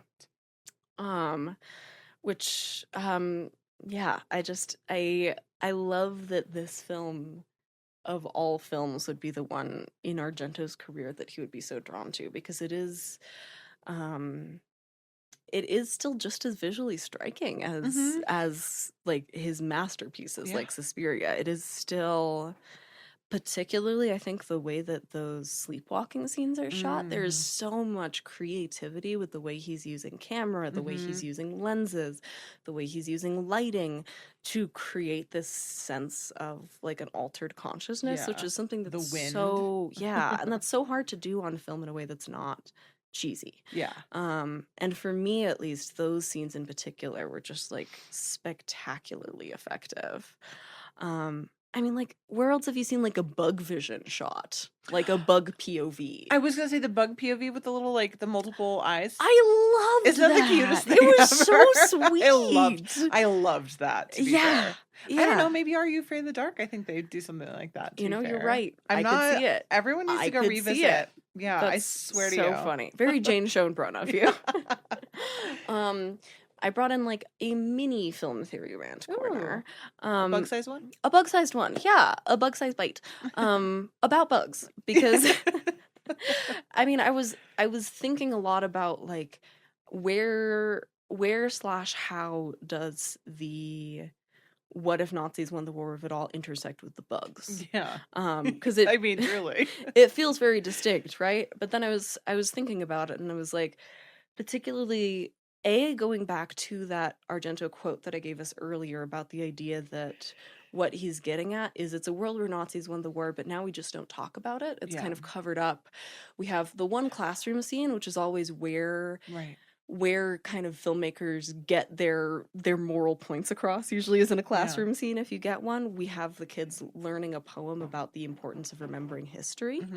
And I was thinking, well, what do maggots do? They feed on corpses, and thus in this narrative bring knowledge and transform into new forms. They share their little memories. They share their memories.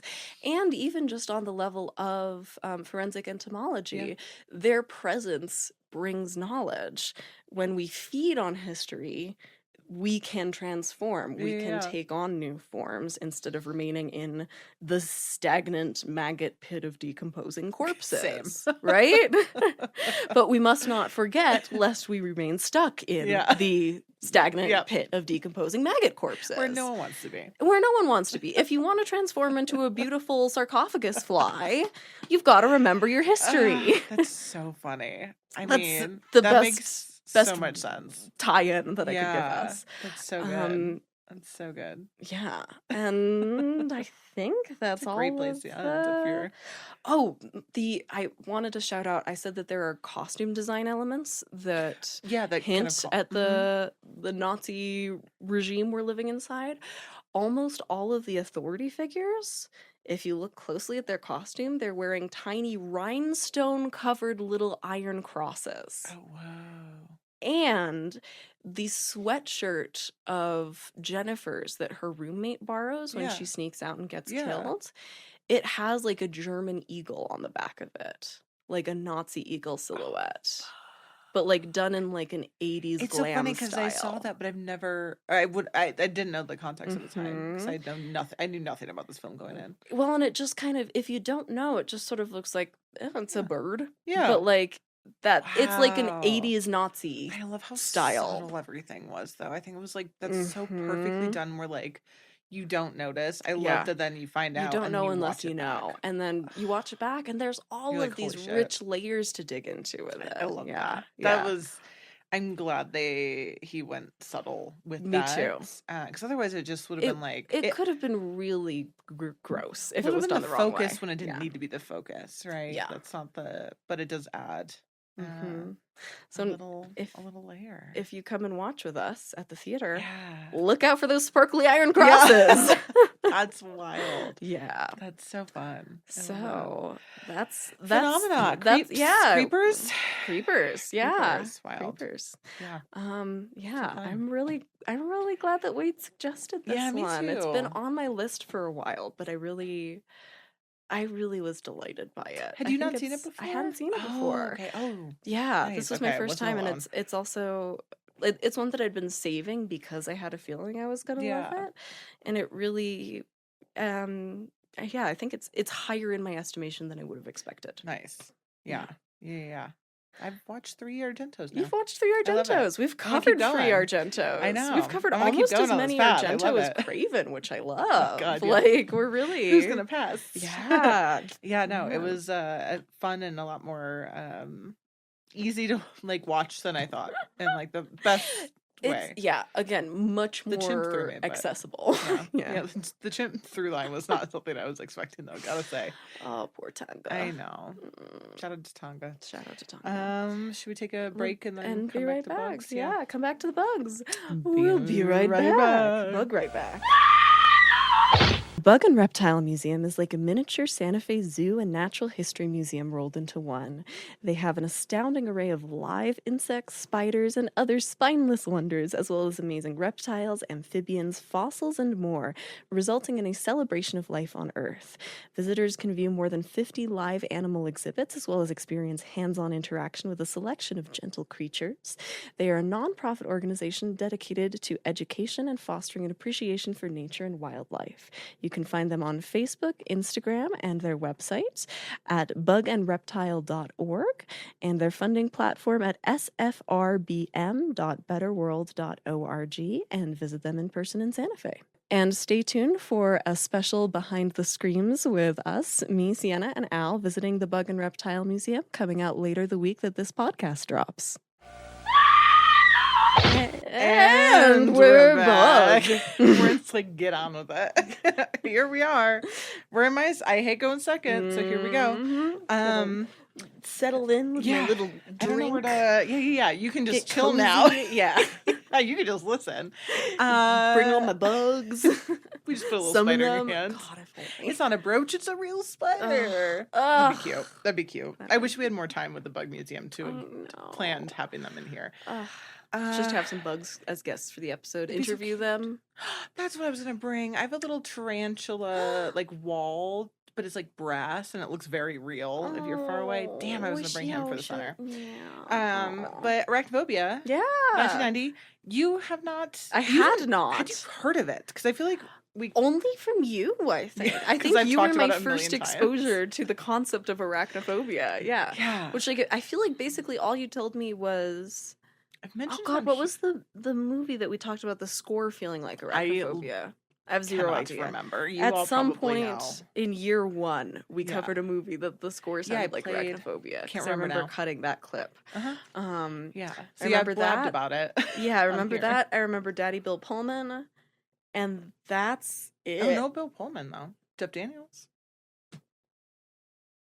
Did you watch the movie? Is that not? That's Jeff Daniels. What the fuck, Siena? Wow, Sienna, who do you think Bill Pullman is? I'm having like a Berenstein Bears style moment right now. Bill Pullman's Casper, which I actually weirdly enough talked about wanting to cover. How did I get them mixed up? Don't know. What's happening? Did I watch the right movie? Are we now? Did we just enter the Nazi timeline from your film? Are we just in it now? I Day one, Jeff Daniels is Bill Pullman. I need to pull up a photo of this. And you're going to show me Jeff Daniels. Honestly, this is an incredible way to What's start. happening? Honestly, I can only go up from here. So thank you for setting me up. I fully watched this film, saw the credits. Absolutely. Well, they're both wearing slutty little sweaters. But those men look nothing alike. And I understand, Sienna, all white men look the same. But not those two. I'm losing my mind. No, it's okay. We're just in the Nazi timeline. It's okay. I'm like convinced that I watched this movie with Bill Pullman in it. I would love nothing more. What happened to me? The timeline. You timed Did I out. get bit by a spider? Like, what is this? Oh my god. Okay, so not Bill Pullman. Nope. Wow. Okay, so I knew don't even know nothing where to about go. this movie. I Lovely. knew nothing. Yeah. You watched it, still don't know a damn thing. Were there spiders in yours? Yes. Okay, good. I can confirm. We've got some. Imagine you just watch a wildly different film. Oh my god. I would die the day that happened. Okay, it does have John Goodman, right? Yes. Okay, thank God. Yeah, so one half of this movie is correct. I am so sorry this is going to live on the internet forever. I am so sorry for you. I am so sorry for you. Well, again, thank you for setting me up to not absolutely fail this. That's okay, I already Should we did. just move on? Should we just move on? Well, in a Baron, here's the thing. I have a tidbit. Do you want to move on? Are you ready? I'll kind of make you feel Save better. me, please. I have a Berenstein Bears Fruit of the Loom. Great, thank you. Kind of, and I have a visual aid. That's genuinely what's happening to me right now. Yeah. So we're gonna continue down that rabbit hole. Fantastic. Maybe the one that Bill Pullman starred in had this cover. So for anyone that owns a VHS, owns a poster, owns a DVD, as Siena tries to figure out where they are.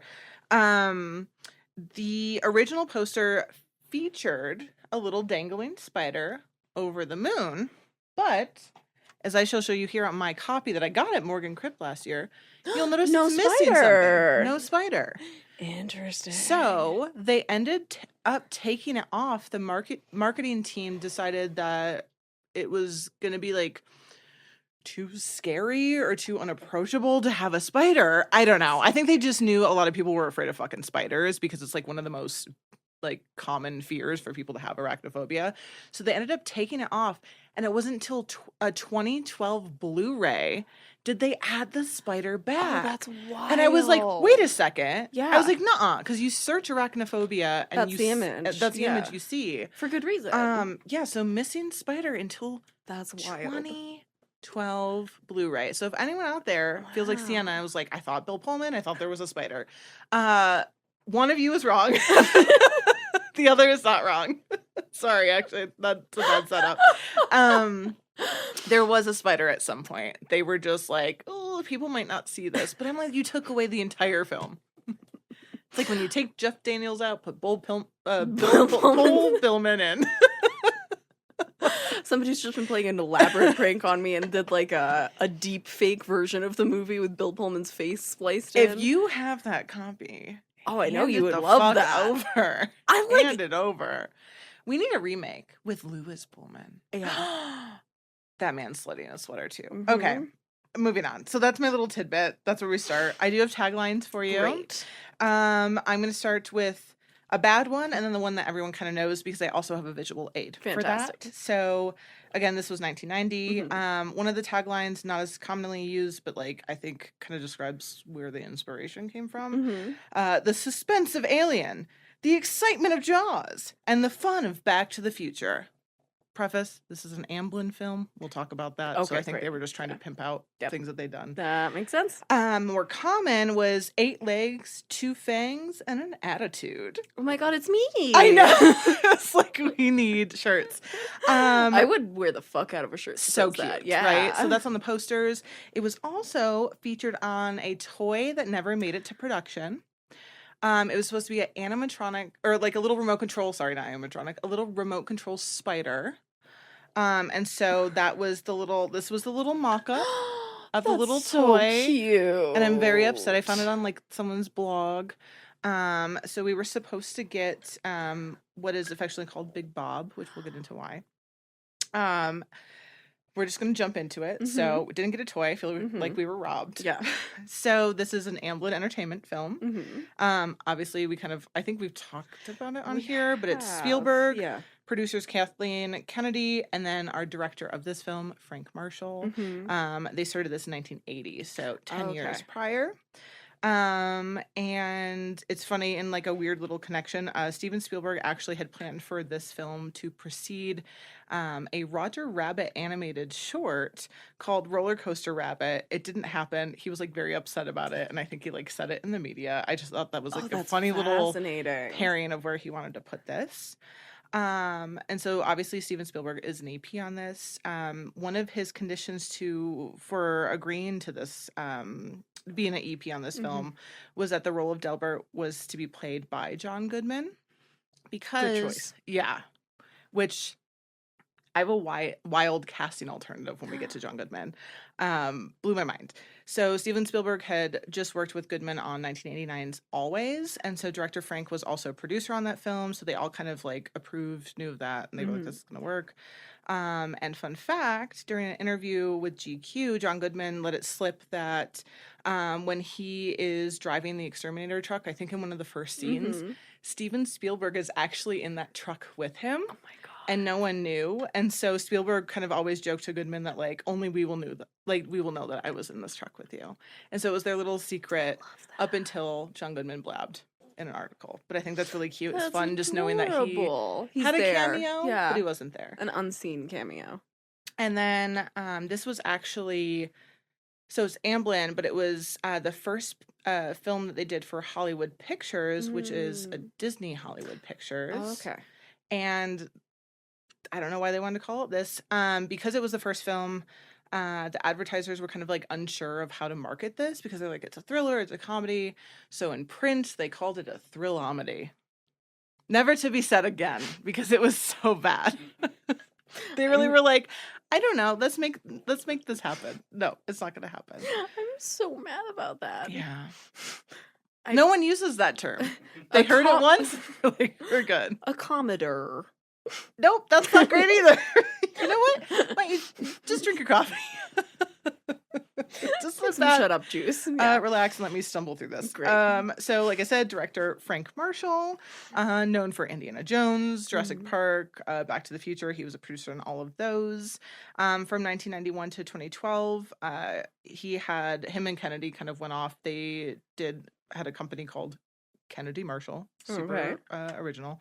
They did Sixth Sense, Signs, which we've covered on here, Seabiscuit, Benjamin Button, and Warhorse. And then in 2024, he directed and produced the Beach Boys documentary. Oh. And then he also produced the new Twisters remake and Jurassic World that just came out, Rebirth. So he's worked, if that gives you an idea of why he's working with spiders in this. Yeah. He worked with a lot of rats, snakes, a lot of little critters. Interesting. Throughout his career. That was definitely, as if I haven't embarrassed myself enough on this episode. I have never seen Jurassic Park or any of the Jurassic World movies, but my first note was like, this feels very Jurassic Park. Whoa, you've never seen a Jurassic Park movie? Not yet. Can we count that as a horror movie? Can we do that on the podcast? What do you guys? I feel like there's enough of a case to be made, right? I've heard that there were scary scenes. Warren's saying like absolutely, basically. Love that. So okay, damn. We have to watch that in the theater though. Have like a live recording going. Yeah. Maybe that's a time. bonus. Cronus. Yeah. For us. Siena reacts to Jurassic Park. Oh my god, we need to make that happen. So this was director Frank's first directorial debut. Aww. Again, so it's first for Hollywood Pictures. It's first for him. I do have a quote from him kind of talking about going from being a producer to a director and how that was kind of weird for him. So he said, quote, "It's a different role." Oh shit. I had to learn to take off my producer hat and really understand and realize what I needed as a director and not worry about the budget. And again, you're doing these huge franchises. I can only imagine you're used to being very budget conscious. Yeah, laser focused. I would say something like, "We can't do that because it's going to cost too much." And Kathy would say, no, don't worry. You worry about the shot and what you want. Tell us and we'll figure out how to get it. We had to change the dynamic of our relationship and it took me a while to do that, but it worked out great because we came in under budget. I got all the shots I wanted and it was a really great relationship. That's fantastic. So, yeah, I love that they kind of allowed him to take that off and focus. Especially they all worked so closely together on things. The fact that they kind of took that away from him and was like, if you're going to do this, you have to do this or not at all. Yeah. Yeah. Is this too early for me to ask what the budget was? Because I'm hearing we can. I don't want to throw you off, but yeah. Okay. Yeah. Do you want to take a guess? I mean, I'm after.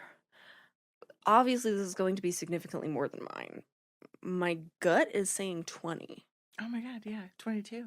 Is it really? Yeah. Wow, look at that. And I don't know, we don't dive too deep into it, but it was not the budget that they were expecting, and we'll get to how that impacted interesting. the film. Okay, so which makes me think it was that. probably lower than they expected. Oh yeah, I think even by half. I couldn't find like a number, but they seemed very upset. Interesting. It was only 22. Then makes the fact that they came in under budget, all the more impressive. Yeah, I think he still kept his little producer hat on. Yeah, that sounds like it. They were trying to prove.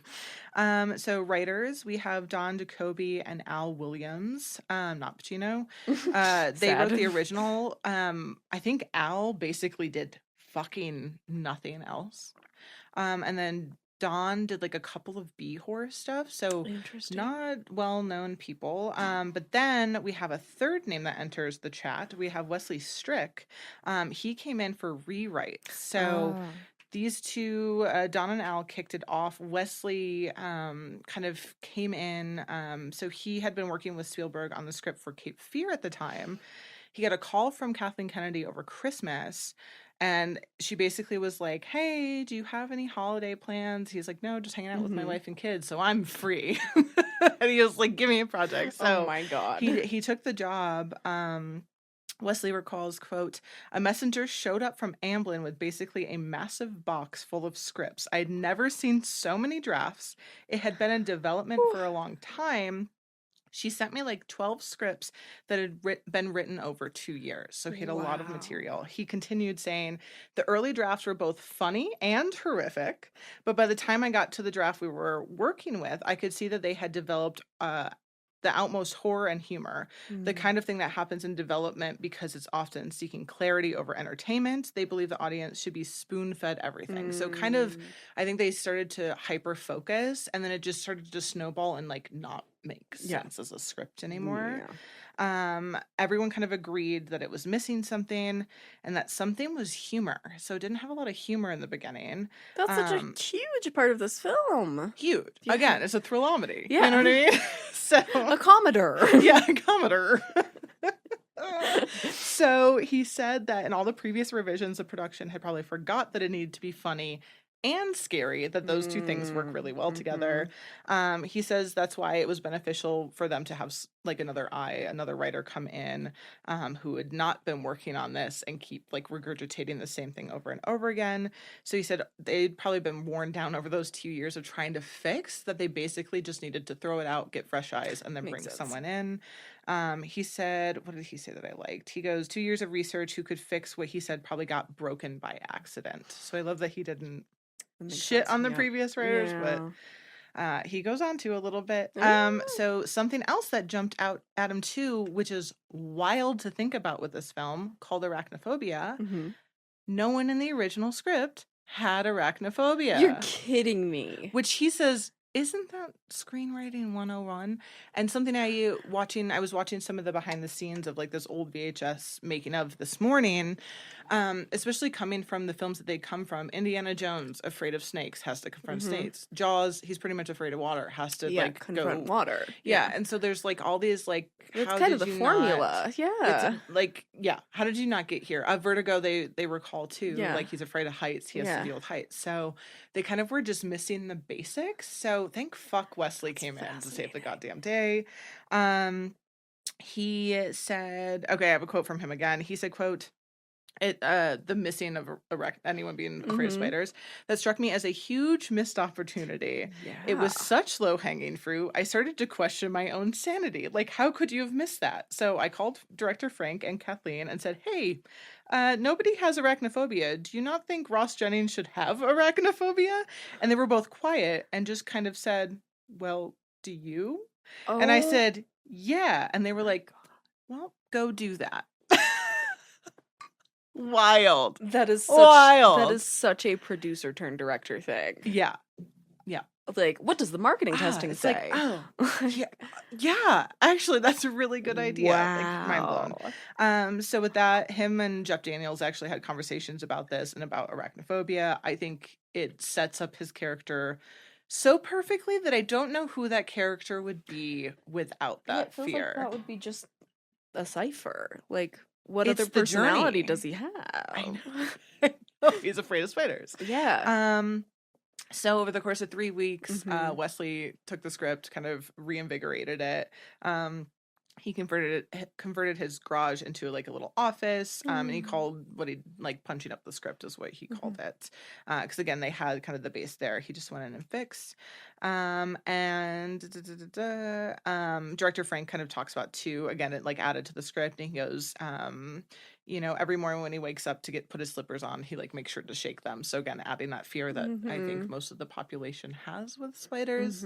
Again, I don't know how they missed it. So coming back to, we're taking out our pin for the composer. Yes. His name is Trevor Jones. Look Don't know at how I forgot that. that. He composed Labyrinth, like we said, The Dark Crystal, Excalibur, so a lot of fantasy films. Interesting.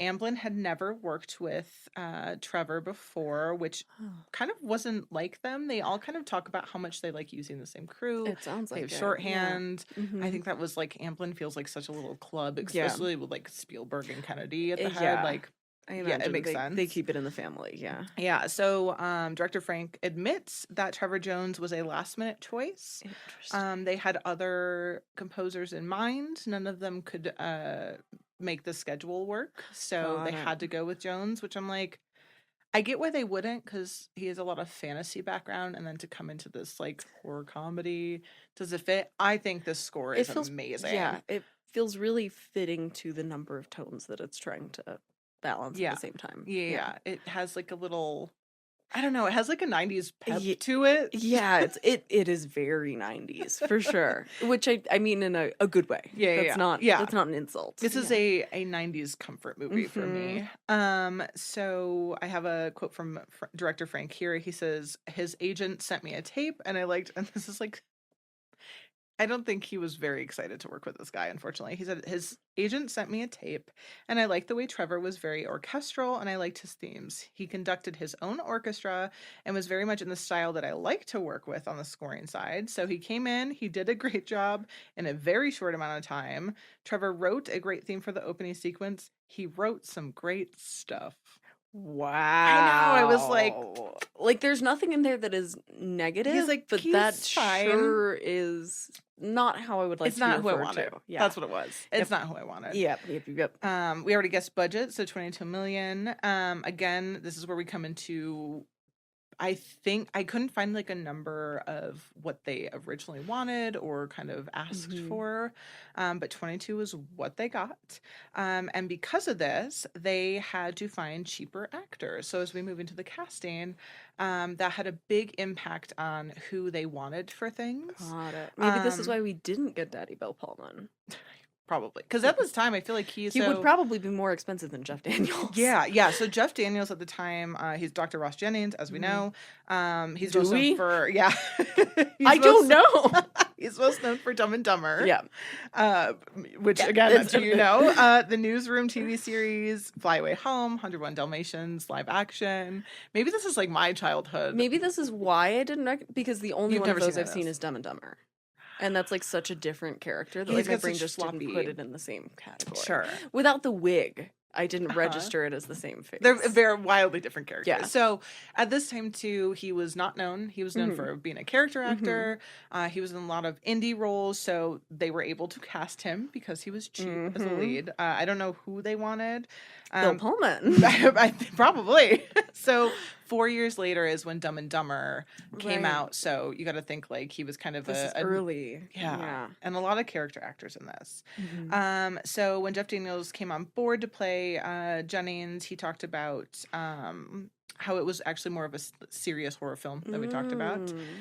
He talked about how it was kind of formulaic at the time. He gives it a dig. He goes, you could tell that the lines were kind of written by a computer. It's pre-AI. Yeah. So I don't think anyone was really a fan. I'm so intrigued to see what these earlier. That's fascinating. Wild. Yeah. For an actor to say that. And from the 90s. From Philadelphia's Daily News. He like went on record saying, I love it. Yeah, it's tough. So again, I think Jeff Daniels and director Frank were kind of hoping for a more ironic tone. Again, more comedy. Thank fuck Wesley came into that picture. They also talked about classics, talking about The Birds, which we'll be covering, Jaws, and kind of having that same impact with spiders.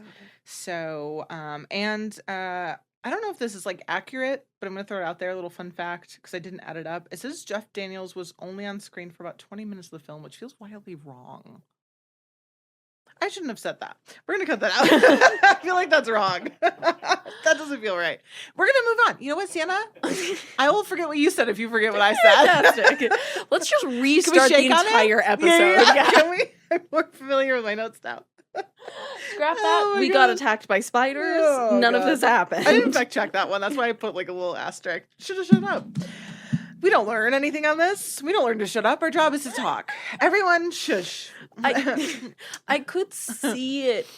Nope, No, it's not right. See it. No, it's not right. Nope. That's not right. That's not right. I was trying to justify it. It's not. Moving on. Yeah, We're going to talk about John Goodman Great, as perfect, Delbert. Fantastic. I could see him being only on screen for 20 minutes. Yeah, maybe it was him. Maybe Yeah. someone misread that. Maybe I misread it. Shut up, everybody. We're moving on. So Bill again, Pullman was only on screen for 20 minutes. Also Al Pacino, I heard. Yes. That's remake this where Bill Pullman is Jennings and Al Pacino is... Al Pacino's the love interest. He's the spider. Yeah, he's the spider. He's got 8 heads. Not even eyes. The faces of Al Pacino. The horror faces of Al Pacino. The 8 horror faces of Al Pacino. Is this our stupidest episode? Oh my yet? god, I don't know, man. Every week I ask that question. Boy, oh boy. John Goodman is where we're at. So Delbert, obviously he is the biggest star of this. Yeah. What a character. Yeah, what a character. So again, he was kind of brought on by Spielberg. Really wanted him. Director Frank. They both worked on Always with him the year before. I think when he got cast, they basically, John Goodman did them a favor and was like, I won't charge my usual rate. I'll do this for a little bit cheaper because I want to do a favor for you guys. But what blew my mind is who director Frank really wanted initially as the role of Delbert. It's a comedic actor, huge presence. Anyone want to take a guess? Comedic actor, big in 1990. In a lot of 90s. Too early to be Jim Carrey. Oh my god, imagine. Yeah, It'd be like the cable guy. Well, no, I'm just thinking basically. about Jeff Daniels and Jim Carrey. Bill Murray? Not Bill Murray. Who John was Candy? John Candy. Ding, ding, Good ding. guess. That was I was like, big Damn. personality. Yeah. Yeah, director Frank wanted John Candy as the role of Delbert in I'm so Arachnophobia. glad we got Goodman. Me too, because he's such a warm. perfect. I just think it would have been. the It's character that, would have been a lot creepier. and they also didn't want it to be too campy. Yeah. And so I think it would have ticked over just a little bit because That's the campy is campiest part of this. character. Oh yeah, Yeah. wildly so. They admit it. They kind of know. I think. So again, because John Goodman was on Roseanne at the time, he only had 1 week every month wow to work on this. Wow. So they basically shot all of his scenes in sequence. And so he would just like pop on. So again, I think he did them a favor with just kind of rolling with it. I think they let him just do what he wanted to do. Do I have a quote? Yeah. So because of that, director Frank didn't get to do any rehearsals with John Goodman. So he kind of just showed up, I think read the script, did his John Goodman thing. And so one day, director Frank asked John Goodman, well, John, who is that? Who's Delbert? And so John Goodman replied, it's based on 2 characters, an exterminator I knew and one of my high school science teachers. I kind of combined them together. God, I love that. And That's so adorable. he was just like, I got it. I got the backstory. Put me in, coach. I got this. And that's why I think his performance, I love it. I think it's perfect. I look forward to his scenes every time he shows up. But I think that's why tonally he feels a little bit different than the rest of the That makes sense. Yeah. We have Julie Sands as Dr. James at... I met him one time. Whoa. Yeah, when I was working for the Performance Santa Fe, which I think now no longer exists. But we did like concert series, Yeah. and there was one that was like inspired by poems, and he came and like did a reading of several poems, and it was like Aw. less than a year before he like tragically disappeared. Yeah, that's what Um, I was gonna say. If I didn't know if you knew that or Yeah, not. Yeah, in yeah. 2023. I think it was Uh, like 21 that I met him. Yeah, he was Mount Baldy. Yeah. He went like hiking and just Never came back. Yeah, they did find his body months later though. Yeah. And of course they were like, no cause. We don't know the cause of death. I'm like, Yeah. bitch, being outside. Yeah, it's Bitch, bitch the outdoors. being lost outdoors Yeah. in a place that's known for horrible storms and Yeah. avalanches. Yeah, there's a lot of Nature ways to gotcha. die out there. Yeah. So he, I didn't realize the other things he was in. He was in A Room with a View, So good. 1989's Warlock, and then the Naked Lunch adaptation. Because I was like, why does he look? I fucking love Naked Lunch. You love Naked Lunch, right? Yeah. Have we I talked read about the this? book. Yes. Yeah. I've never seen the film, but I've seen clips. I don't like these two chuckling. over Okay, here I talking feel about like Bill Pullman. we need to hey. Hey. Is it horror? I don't remember. It's David Cronenberg. It's directed by David Cronenberg. So like it's not Duh. Why as did I have a- horror as some of his, but it's still I think it qualifies. We talked as about horror. this on here. Yeah. Why did I totally? I think fucking we should blank? cover Naked Lunch sometime, right? Yeah. Yeah. Yes. Yes. Yes. Yeah. Agreed. Jurassic Park Naked Lunch period. Oh my god.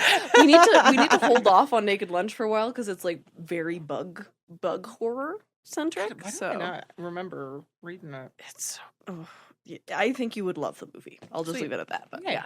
yeah. Jurassic Park Yeah. Naked Lunch. Perfect. Love it. It's happening. We have Harley Kozak as Molly Jennings, the wife.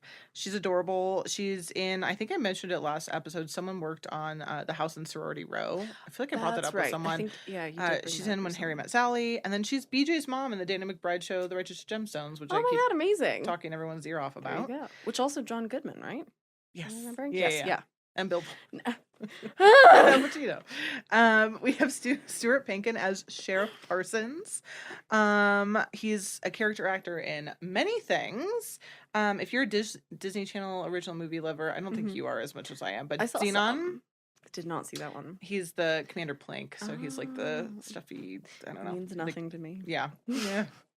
Means everything to me. Zoom, zoom, zoom. You know what I mean? So Sheriff Parsons. No, I don't. So, people will know. So he's kind of seen like leaving the Parsons house, or Sheriff Parsons leaving the Jennings house, the barn. And we kind of like never see him again. Yeah. There was a scene shot with him. He ends up it never made it into the final cut, obviously, but he was killed by a spider while driving back. He crashes his cruiser. They took that out. I see why they did. I don't think we really need to know what happens with him. It kind of just kicks off into like, okay, we gotta figure the fuck. Honestly didn't realize we never got a conclusion there until you just said I that. don't think I did either. Yeah, and that I didn't love occur this to me. movie. Yeah, but it doesn't matter after a certain that's point. not the point. They took out the right thing. Mm-hmm. We have Mark L. Taylor, another character actor, as Jerry Manley. So he's in the beginning. He's the one that kind of has his fever. He's the reason why Kicks it all off. Yeah, he kicks it all. He makes it all happen, unfortunately for them. So he's also in Disney Channel original movies. He's in High School Musical as Mr. Fulton. Amazing. And he is the dad in Eddie's $1 Million Cook-Off, which is probably your time, but you would have. Don't recognize that. And weirdly, as I was doing these notes, I was just a little bit past writing about him, and I had Home Improvement on in the background, and he was like a character's dad in that scene, and I was like, weird. What the hello?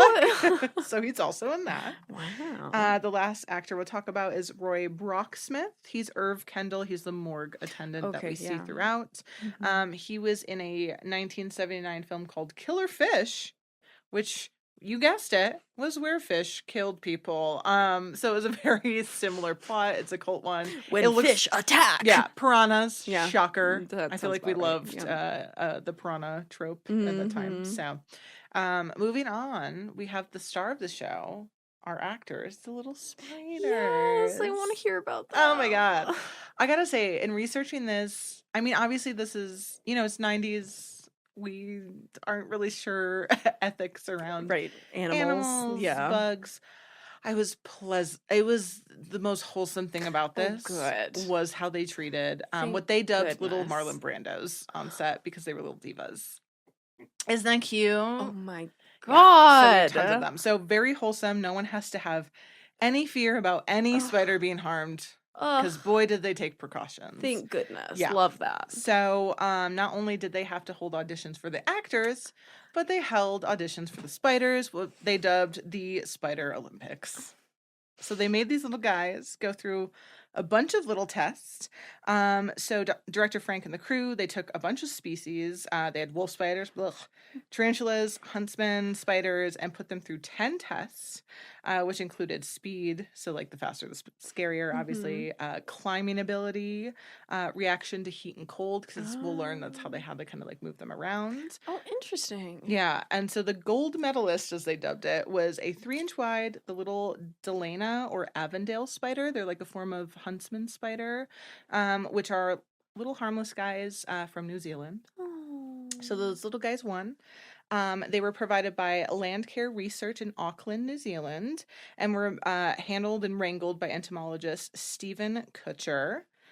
He had also worked on Amityville Awakening, Mimic, Jurassic Park, and was like an on-set entomologist for a lot of big projects. So cool he came over. Yeah, right? To be like an assistant. Yeah. He did so many things. A film entomologist. What a great What a career. Yeah. We still got time. We can career change. Let's switch right now. It's Right happening. now. So he was responsible for wrangling over 300 spiders that were shipped from New Zealand to the US. And then they had more shipments that would come like every 2 weeks as they kind of like built. I think they shot most of this chronologically. That and makes then sense. I think also just, I always think too, as much care as you could have for spiders. The scenes where like they kind of like scatter in the yard. I'm like, you can't get all of them back. Yeah. Some of them are going to be free spiders now. Yeah. They're going to go have their own lives. I always wonder about that. So director Frank joked that they got them all little passports to come over to the US. I know. Everyone loved these spiders. Cast, crew, everyone that worked on this project, no one really had a huge fear of spiders. I don't think you can because they used arachnophobia. A lot of real ones. And again, despite their appearance, which this movie is why I don't like huntsman spiders. Oh wow! Don't like the way they move. I don't like their little. Photo. They're the ones when you see like Australia and it's like, and they're just giant. Yeah, they just move too fast. Got it. They're too chill for me. They're not bothered by us. Suspiciously chill. Yeah. Don't like it. I want them to be a little bit scared in the same way that I am of them. A little bit. Yeah, just and a this little film, bit. No, they are not. So because of quarantine reasons and bringing them over to the US, obviously exposure, they could not go back. So they did hang out in the US. We'll get to a wholesome story with that too. Spider immigration. Yeah. That's so cute. They're official citizens now. So the giants, like spider we see at the end, the general is what they dub them, was a species of bird-eating tarantula, which, if you know anything about those, I love watching YouTube videos on people who own bird-eating tarantulas. They're like one of the biggest species. Wow. They're really, they're not friendly.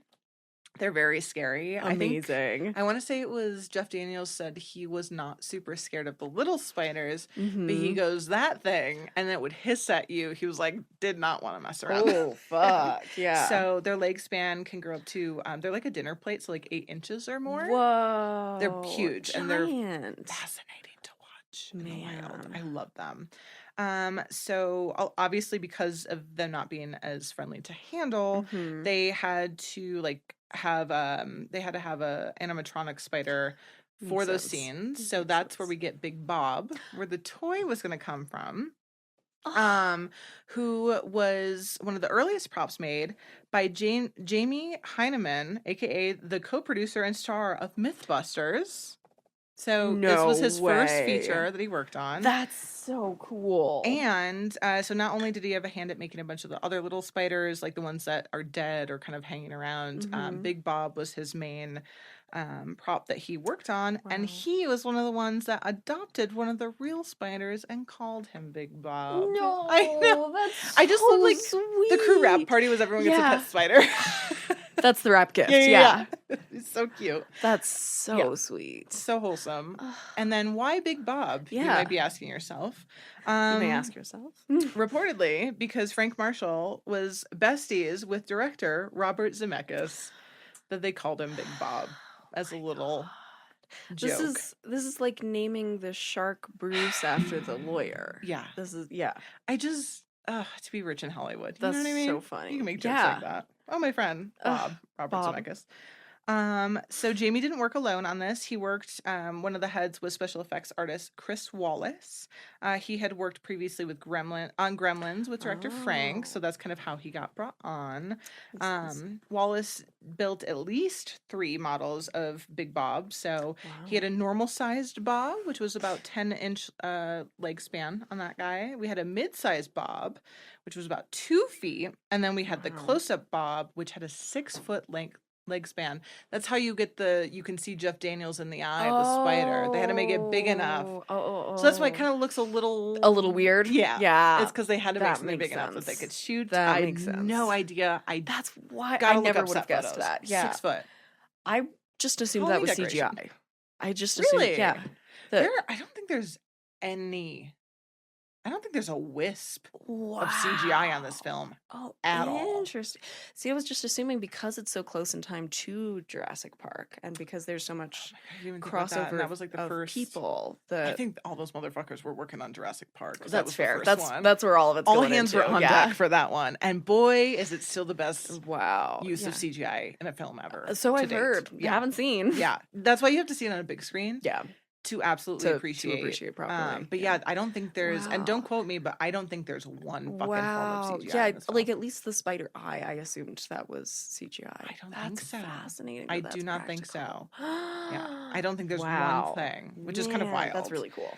And so those were our 3 little Bobs. Where they shot it, they shot most of it in Cambria, California. And then some of the interiors they did on Stage 18 at Warner Brothers Studios in Burbank. I kind of like knowing like who shoots on what stage, so I did bring that in just for me. Ghostbusters was shot there, National Lampoon's Christmas Vacation, Space Jams, a lot of amazing 90s vibes. Some of the sets, like the Jennings house and barn, were built specifically for this. So, and they did such a great job of matching the architecture of that barn with all the pre-existing buildings in Cambria. So, one of the places, like Dr. Ross Jennings, like the practice, his studio, it's unchanged. You can go in Cambria. A lot of these locations are still standing. And then they went on location for the opening scenes of the film. I thought that looked like it was on location. They went to Canaima, Venezuela. I was thinking that name sounded like it was South American. Yeah, so their fictional town was named after a real place. Where they shot. That's cute. And again, because Amblin was like so used to going on location for stuff, Director Frank talks about Dr. Jennings, Dr. Frank, Mr. Pullman. Dr. Argento. Yeah. Kitten Argento. Kitten Pacino. Kitten Pacino. Dr. Kitten Pacino. My God. I don't want to know the time. I have so much more to get through. But yeah, so I thought it was really cute that they had the fictional town they named it after that. Movie really sweet. Production.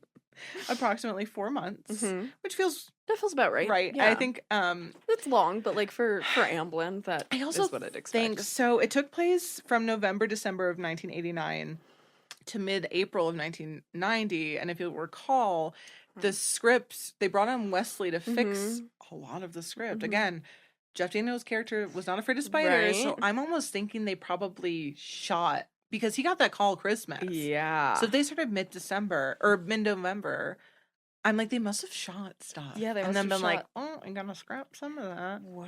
Yeah, that's what I'm assuming. There's no thing confirming, but I'm like, the timelines. This does feel like it goes towards the argument that he's only on screen for 20 minutes, though. We're moving past that, remember? So 4 months. Director Frank saved the shooting of the climactic scene at the end with the general until all the other actors were wrapped. Smart. That scene obviously had like a bunch of fire, explosions, smashed bottles. So it was the heftiest set that they had.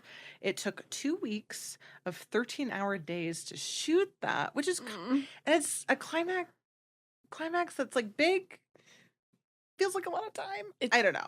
I think they had to work with the spiders a lot. That makes sense. I think that's what, as we kind of get into the spiders, I'm thinking when we in context because they use so many real spiders. They did a lot of takes.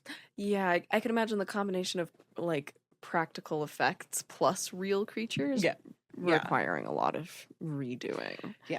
So 2 weeks, 13-hour days for those 2 weeks. Jeff Daniels spent 2 of those days pinned under the 250-pound wine rack, which I gotta be honest. Oh my god. It looks like he could have gone, and it would have come off of him. It really does not look like it's 250 pounds. I've never been pinned by a wine rack. Didn't look that sure heavy to me. It does look lightweight. 250. I hear that it's not, but it's neither here nor there. Great. So he was under there for 2 days throwing bottles at the spiders, which he was actively told, please avoid them. So every time he threw a bottle and you see the real bottle and a real spider, it is a real spider. You can kind of tell. Yeah, I'm sure. He missed it by like 3 to 4 feet. So he was they were making sure that they didn't get anywhere close. Good. And then he talks about, I already kind of talked about this. He talked about working with the spiders, how he wasn't really afraid of the little ones, the big ones he was. So we get into spider acting and how we got the spiders to do the things we wanted. Or did we? So, obviously, working with hundreds of spiders is not an easy task. We had our handler on set, of course. So they used obviously they kind of used their natural movements. I think that when they did the Olympics, they kind of like tested these out, to find the closest to what they're looking for. Yeah, and then a lot of the camera angles too, I think, helps kind of emote. with these spiders, which I do think have little personalities. Yeah, it really feels like they truly are characters. Yeah, their little eyes.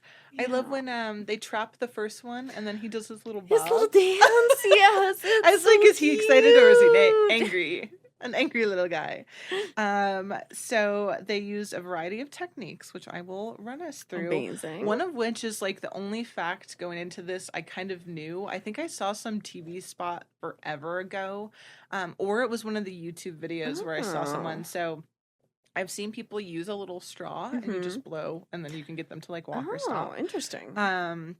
They used hot and cold air, so they would use like hair dryers and things like Makes that. sense. They also used lemon pledge furniture wax.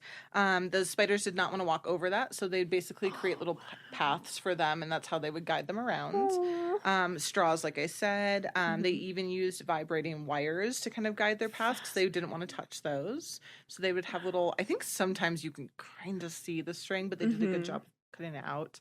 And then in some complex shots, they had little leashes for them. So the joke that I made about the fly, they had little leashes for them. And then they would kind of just guide them from there. So and then I don't know how they got them to drop down, but those motherfuckers look like they're actually dropping down from their silk. Question, because they really do. Yeah, I'm convinced very they just convincing. Let them go. Yeah. Which makes me sick to my stomach. So director Frank talks about working with the spiders, saying, quote, there were days where I kind of let it be what it would be. I would go with the flow. So we'd put a spider, however many spiders we needed in the situation, and then we would roll, and depending on what the spider did, that would be the take that we used for our next shot. So one example was the bathroom sink gag where they all come out at the end. They blew up hot air underneath the sink. They said they were not expecting the spiders to just come up as fast as they did. Yeah, they were like, really that's pour what we out. Got. Wow. That's what we got. Wow. The popcorn bowl gag. He said there were a lot of takes of that one, and it was the hardest one to get. The spider just would come out and they had to follow. Got it. So spider safety, I think, is our last big segment on this. So lots of spider safety on the set. They made sure, they made sure the cast and the crew knew how to handle spiders and react to them. So that's where Stephen Kutcher came in and did talks with everybody. The spiders were housed in a separately and temperature controlled area, so they were very, very well taken care of. And then when dead spiders were needed, the filmmakers used natural causes and spiders that had already died. Sweet. I'm glad they took care with that. No spider got squished on this.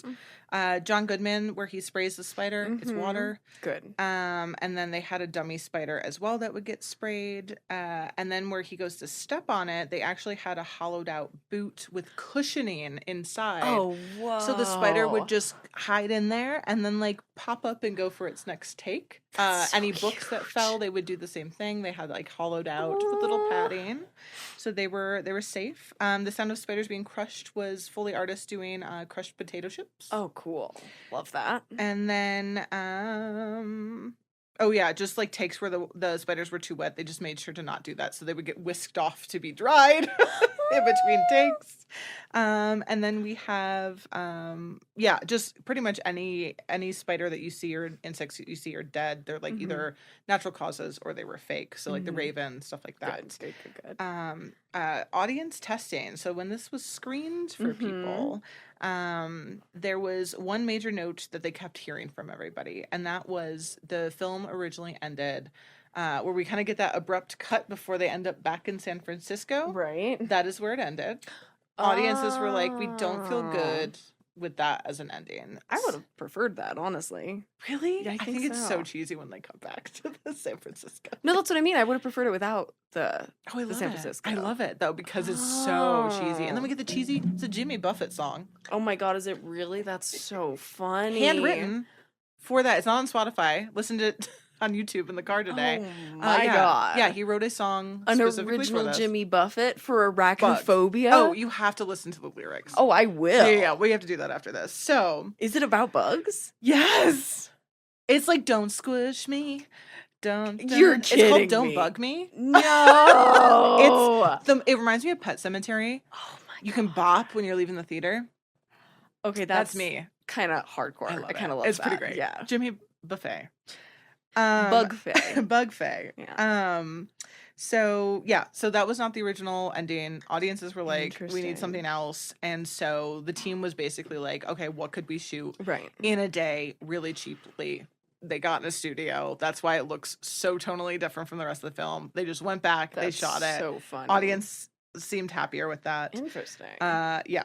So director Frank, I kind of found amblin.com had a retrospective with him 5 years ago talking about this film. So it's 35 now. We didn't talk about that. It's the 35th anniversary. So in the 30-year anniversary, he talked to Amblin. Fuck Amblin. You can't copy and paste shit. I had to like take pictures and then transcribe quotes. Oh. So, but you had more work than me. But he talks about kind of looking back on when this film was first released. So I have a long quote from him. We'll get into critics and then we're going to boogie out of here. But he said, quote, "You just don't know whether it's going to work or not.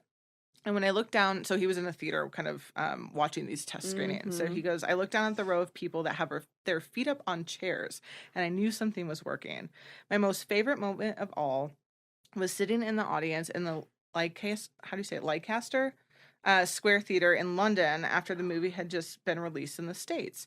We were now on our publicity tour for the international side of things. I sat in the side of the theater where there were 1,500 people screaming when the spider jumps out at them. It was like a wave of people reacting at the same time. That's what it's all about. That's a reward and it's satisfaction to scare the hell out of people. That's how I designed the scare and completely worked. And so that was very satisfying." So, that's so cute. They got the reaction they wanted. I don't know if critics' scores have changed since. I'm assuming they did. It has a 6.5 out of 10 on IMDb now. Not bad. 90% critics score from Rotten Tomatoes. 53 from audiences. Whoa, that's a giant That's a gap. huge gap. I want to don't say think it's we've one talked of the about biggest. I think that has gaps. to be, yeah. I think everyone's wrong. Wow. I don't know how the critics liked it more than... Yeah, that's fascinating. it's I such would have a expected fun- the exact opposite. Yeah, I would have expected same. it to be like critics hate it, audiences love it. Nope. It got 3 out of 4 from Roger Ebert. Whoa. His end quote of his article, which is like the only point he ever gets to, is at the end of his fucking shit. Incredible. He goes, and yet for all the creepy crawly shocks in the film, arachnophobia never goes over the edge into sheer disgusting horror, which is something that they try to stay away from. He said, "This is the kind of movie where you squirm out of enjoyment, not terror, and it's probably going to be popular with younger audiences. It doesn't pound you over the head with violence. Like the spider itself, it has a certain respect for structure." Oh, I love that. Certain respect for structure. Yeah, That's so good. It was received well at the time. There was really no huge criticism. Can you guess what it grossed? So on a $22 million budget. I feel like this at least made its money back. Oh yeah. Did it go as high as 40? Mm-hmm. It did? Higher? Not much, but 45. 53. 53. Yeah, so over doubled its budget. That's quite good. It was number 3 at the box office when it was in theaters, behind Ghost and Die Hard 2. Not bad. That's Yeah. stiff competition. Yeah, 8 million in the box office that weekend. It's obviously a cult classic. Yeah. And Jeff Daniels got a little nod from researchers at University of California, Riverside.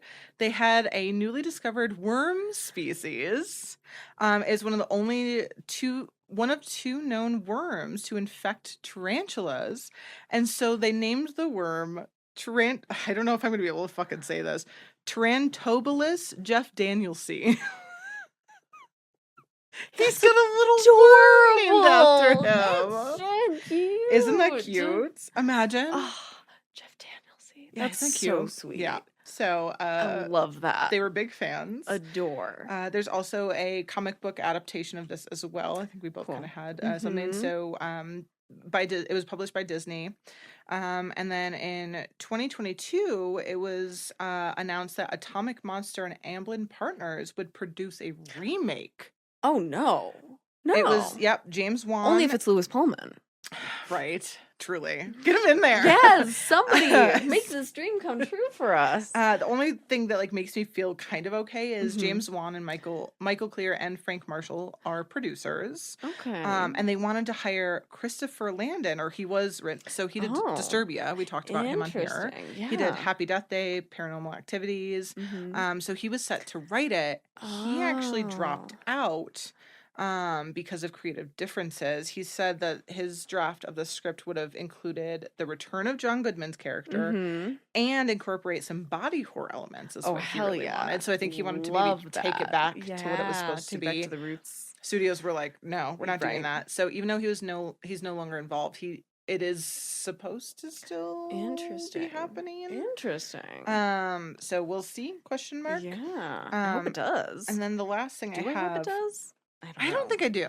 I don't know. I hope it doesn't. Because I just feel like it's not going to be practical effects. Yeah, you're right. They're going to be little CG spiders everywhere, and they're not going to be cute. Yeah. I don't know. Yeah. Unless Lewis Pullman stars. Unless Bill Pullman stars in it. Unless Daddy Bill is back. Yeah. So yeah, and then my 2 recommendations if we ever get to it. 1995, there's a film called Deadly Invasion: The Killer Bee Nightmare. Ooh. It stars Robert Hayes, so of Airplane and Homeward Bound. Oh my god. It's incredible. So the Bee movie, but make it horror? Yeah. Yeah. It's incredible. And then also Bats from 1999. Those are 2 kind of invasion. Haven't heard of that one, but I do love a bat. It was a Blockbuster rental at the time. That's fair. And it was really good. Love. So, those are my other 2. But otherwise, that's Arachnophobia. Look at that. I love it. Did you like it? I did. It's very 90s comfort. It's very Spielbergy. It's very, very Spielbergy. It definitely feels like it comes from his camp of everything is done very precisely. Yeah. Everything's done in the way that will be the most accessible possible. But I don't say that as a bad thing. No, it's but he's like a blockbustery, reach the masses. For sure. I feel like he's very clean movie making. Yeah, very and I love him. Everything so I is just want to put that so out there. Intentional always. And that's except for the script apparently at the beginning. But it's very it's like Spielberg light. Yeah, it's got that same kind of attention to detail, I think, which is satisfying. And I think it does do a good job of balancing the humor and the horror, despite all of the struggles they went through to get there. Yeah, wild. Still wish it had Bill Pullman in it, but... Well, now me too. Yeah. Never thought about that before. Wow. I need to take some time and sit with this. Yeah, I think find out what the rest of the day off. Yeah. Really think about what you said. Sienna needs to take a mental health day. A mentee bee. A mentee Bill Pullman. Cut to me in the corner of my house shaking and crying over It was Bill. Bill. It was Bill the whole time. So that'll be me up Oh my until the God. live show. I'm so That's what sorry. it will be doing. Oh, I'm so And glad. at the live show. Yeah, That's what the live show That's all will we're gonna be. talk Yeah. about.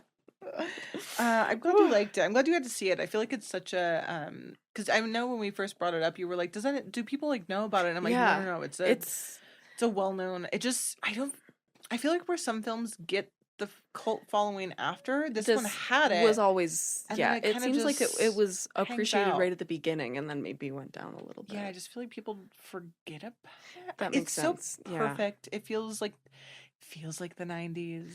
It feels like summer. It very much feels So like easy something to that watch. like you probably I could imagine a lot of people would like watch it anytime it comes on TV, but might not like Yes. go to seek it out necessarily. Yeah. It was definitely that. It would be like Yeah. on TV or like I think I had the VHS. I don't know. But I that feel like I makes watched sense. it a lot. It's like much like Final Destination. I just put it on in the Mhm. background a lot. So It's interesting, even with these two being just 5 years apart, wildly different. how far apart in time they feel. Yeah. And I know part of that is yours- Italy versus America, different ways of making movies, but like it yours really feels 80s. We kind of said this even by Yeah. looking at stills. It was like mine, even though it's just 1990, it feels so 90s. like mid 90s Uh-huh. almost, and mine feels almost much more in touch with the 70s. Yeah. Like Yeah, they feel like they're like a decade apart, not yeah, a few at years. least. Yeah. Yeah. But yeah, these were fun. Yeah, Fun and, together. and I kind of like that we're going from one kind of creature pairing to another next episode with the birds. Birds being back in town. I'm so fucking excited. I'm really stoked. Y'all have heard me gab about how The Birds was like my number one blockbuster sleepover movie that blessed my friend Emily for watching a repeat. I love The Birds. I love The Crow. Yes. We Very love excited. we love the crow's eyes. We love the Yeah, crowing. crowing. Yes. We're gonna get fits. I'm very excited. We're I'm gonna be gross. so stoked. I might go full on makeup for the live show. I feel Ooh. like it might be worth Shit, it. I gotta think of something then. Yeah. But yeah, so that's our next episode. Again, we kind of said it already. Yeah. But yeah, other than that, come hang out with Come us hang out for with the live us. show if you're in Yeah. town. Get tickets when Yeah, when you please get hear tickets. this. Don't- Yeah, we're nervous, so Yeah, I make was us gonna feel say, better can you by come getting support tickets. us, Yeah, please? Like, yeah. really, we have some friends that have bought tickets. Yeah. But I'm I need. I don't know if I want a room full of you all. I do, but you can't look at me. See, No one's allowed to look. Close your eyes and just pretend you're listening. we're to the gonna have the podcast. entire room face the opposite direction. Blindfold Yeah. me. As long as we can't see them, they can't see us, right? Yeah, That's yeah. how that works. Yeah. Yeah. That's funny. But yeah, tickets are on sale. So yeah, come hang out. Come hang Costume out. contest we'll be giving away. We'll have our merch there too. Yeah. Maybe new merch? No, maybe not by then. Oh, maybe by then. Maybe. Actually, Maybe. we have time. I hope so. Yeah. Yeah. And then yeah, the Bug Museum. So Phenomena, if you want to see it on the big Mhm. screen, tickets are on sale for that as well. Yeah. I have to say, every time I hear somebody else say the title, my brain goes bum ba ba da phenomena bum ba da ba. I keep wanting to say Every Phantasm. time. That's funny. Yeah. Oh, great. That's gonna be stuck in my Mhm. fucking head. Yeah. Damn it. Yeah. Anything else? I don't remember. We're gonna be doing more like behind the scenes like bonus content, I Mhm. think. Bonus Cronus. Bonus Cronus. If you want to help support that, we do have link. All the links are in our link tree. Yeah. We do Check have, out our link tree. There's new things in Yeah, there. there's new things in there. Maybe that's just what we'll keep. Yeah. At. I Yeah. think that's I kind feel of like it. I think we front loaded all of the things did. at the beginning, Thank and fuck. now I think we're both like, oh my god, we're forgetting something. Yeah, but we I are feel like we not. ticked off our things. Cool. Let's Yeah, we're gonna it. call it that. Yeah, we're gonna call it that. It's our Fantastic. podcast. We can end it when we want. Well, thank thanks. you all. Yeah. Thanks to Warren for supporting us, for laughing at our jokes, for laughing at me mainly. Thanks. Oh my god. Thanks, Rob. Thanks, Havoc. Trav. Thanks, Thanks, Trav Theo Havoc. Schaefer, Thanks, for Theo. the tunes. Thank for you the vibes. all for bearing with me this Yeah. episode. And Kermit the yeah, Kermit. let's have Kermit a will special sign guest. us off. Wee! Do you have a good Kermit voice? Absolutely not. We will not I be. think we're gonna need. Should we get one? Do we? We'll just say we got to do our. I think we've our got to do a extra. singing in the rain style where Travis does the voice from off camera. You just say modern gore. Yeah. Okay, ready? You got to come over to the mic. Oh wait, no, we can't do that. Actually, I have to do it. defeats the We'll whole do it. purpose. Thanks Thanks for listening to Splice and Splatter. The Film God podcast, presented by the Jean Cocteau Cinema in Santa Fe, New Mexico, where classic horror... It's mad and gore. It's horrible. I'm gonna say we'll be right back. Kermit, say it. We'll be right back.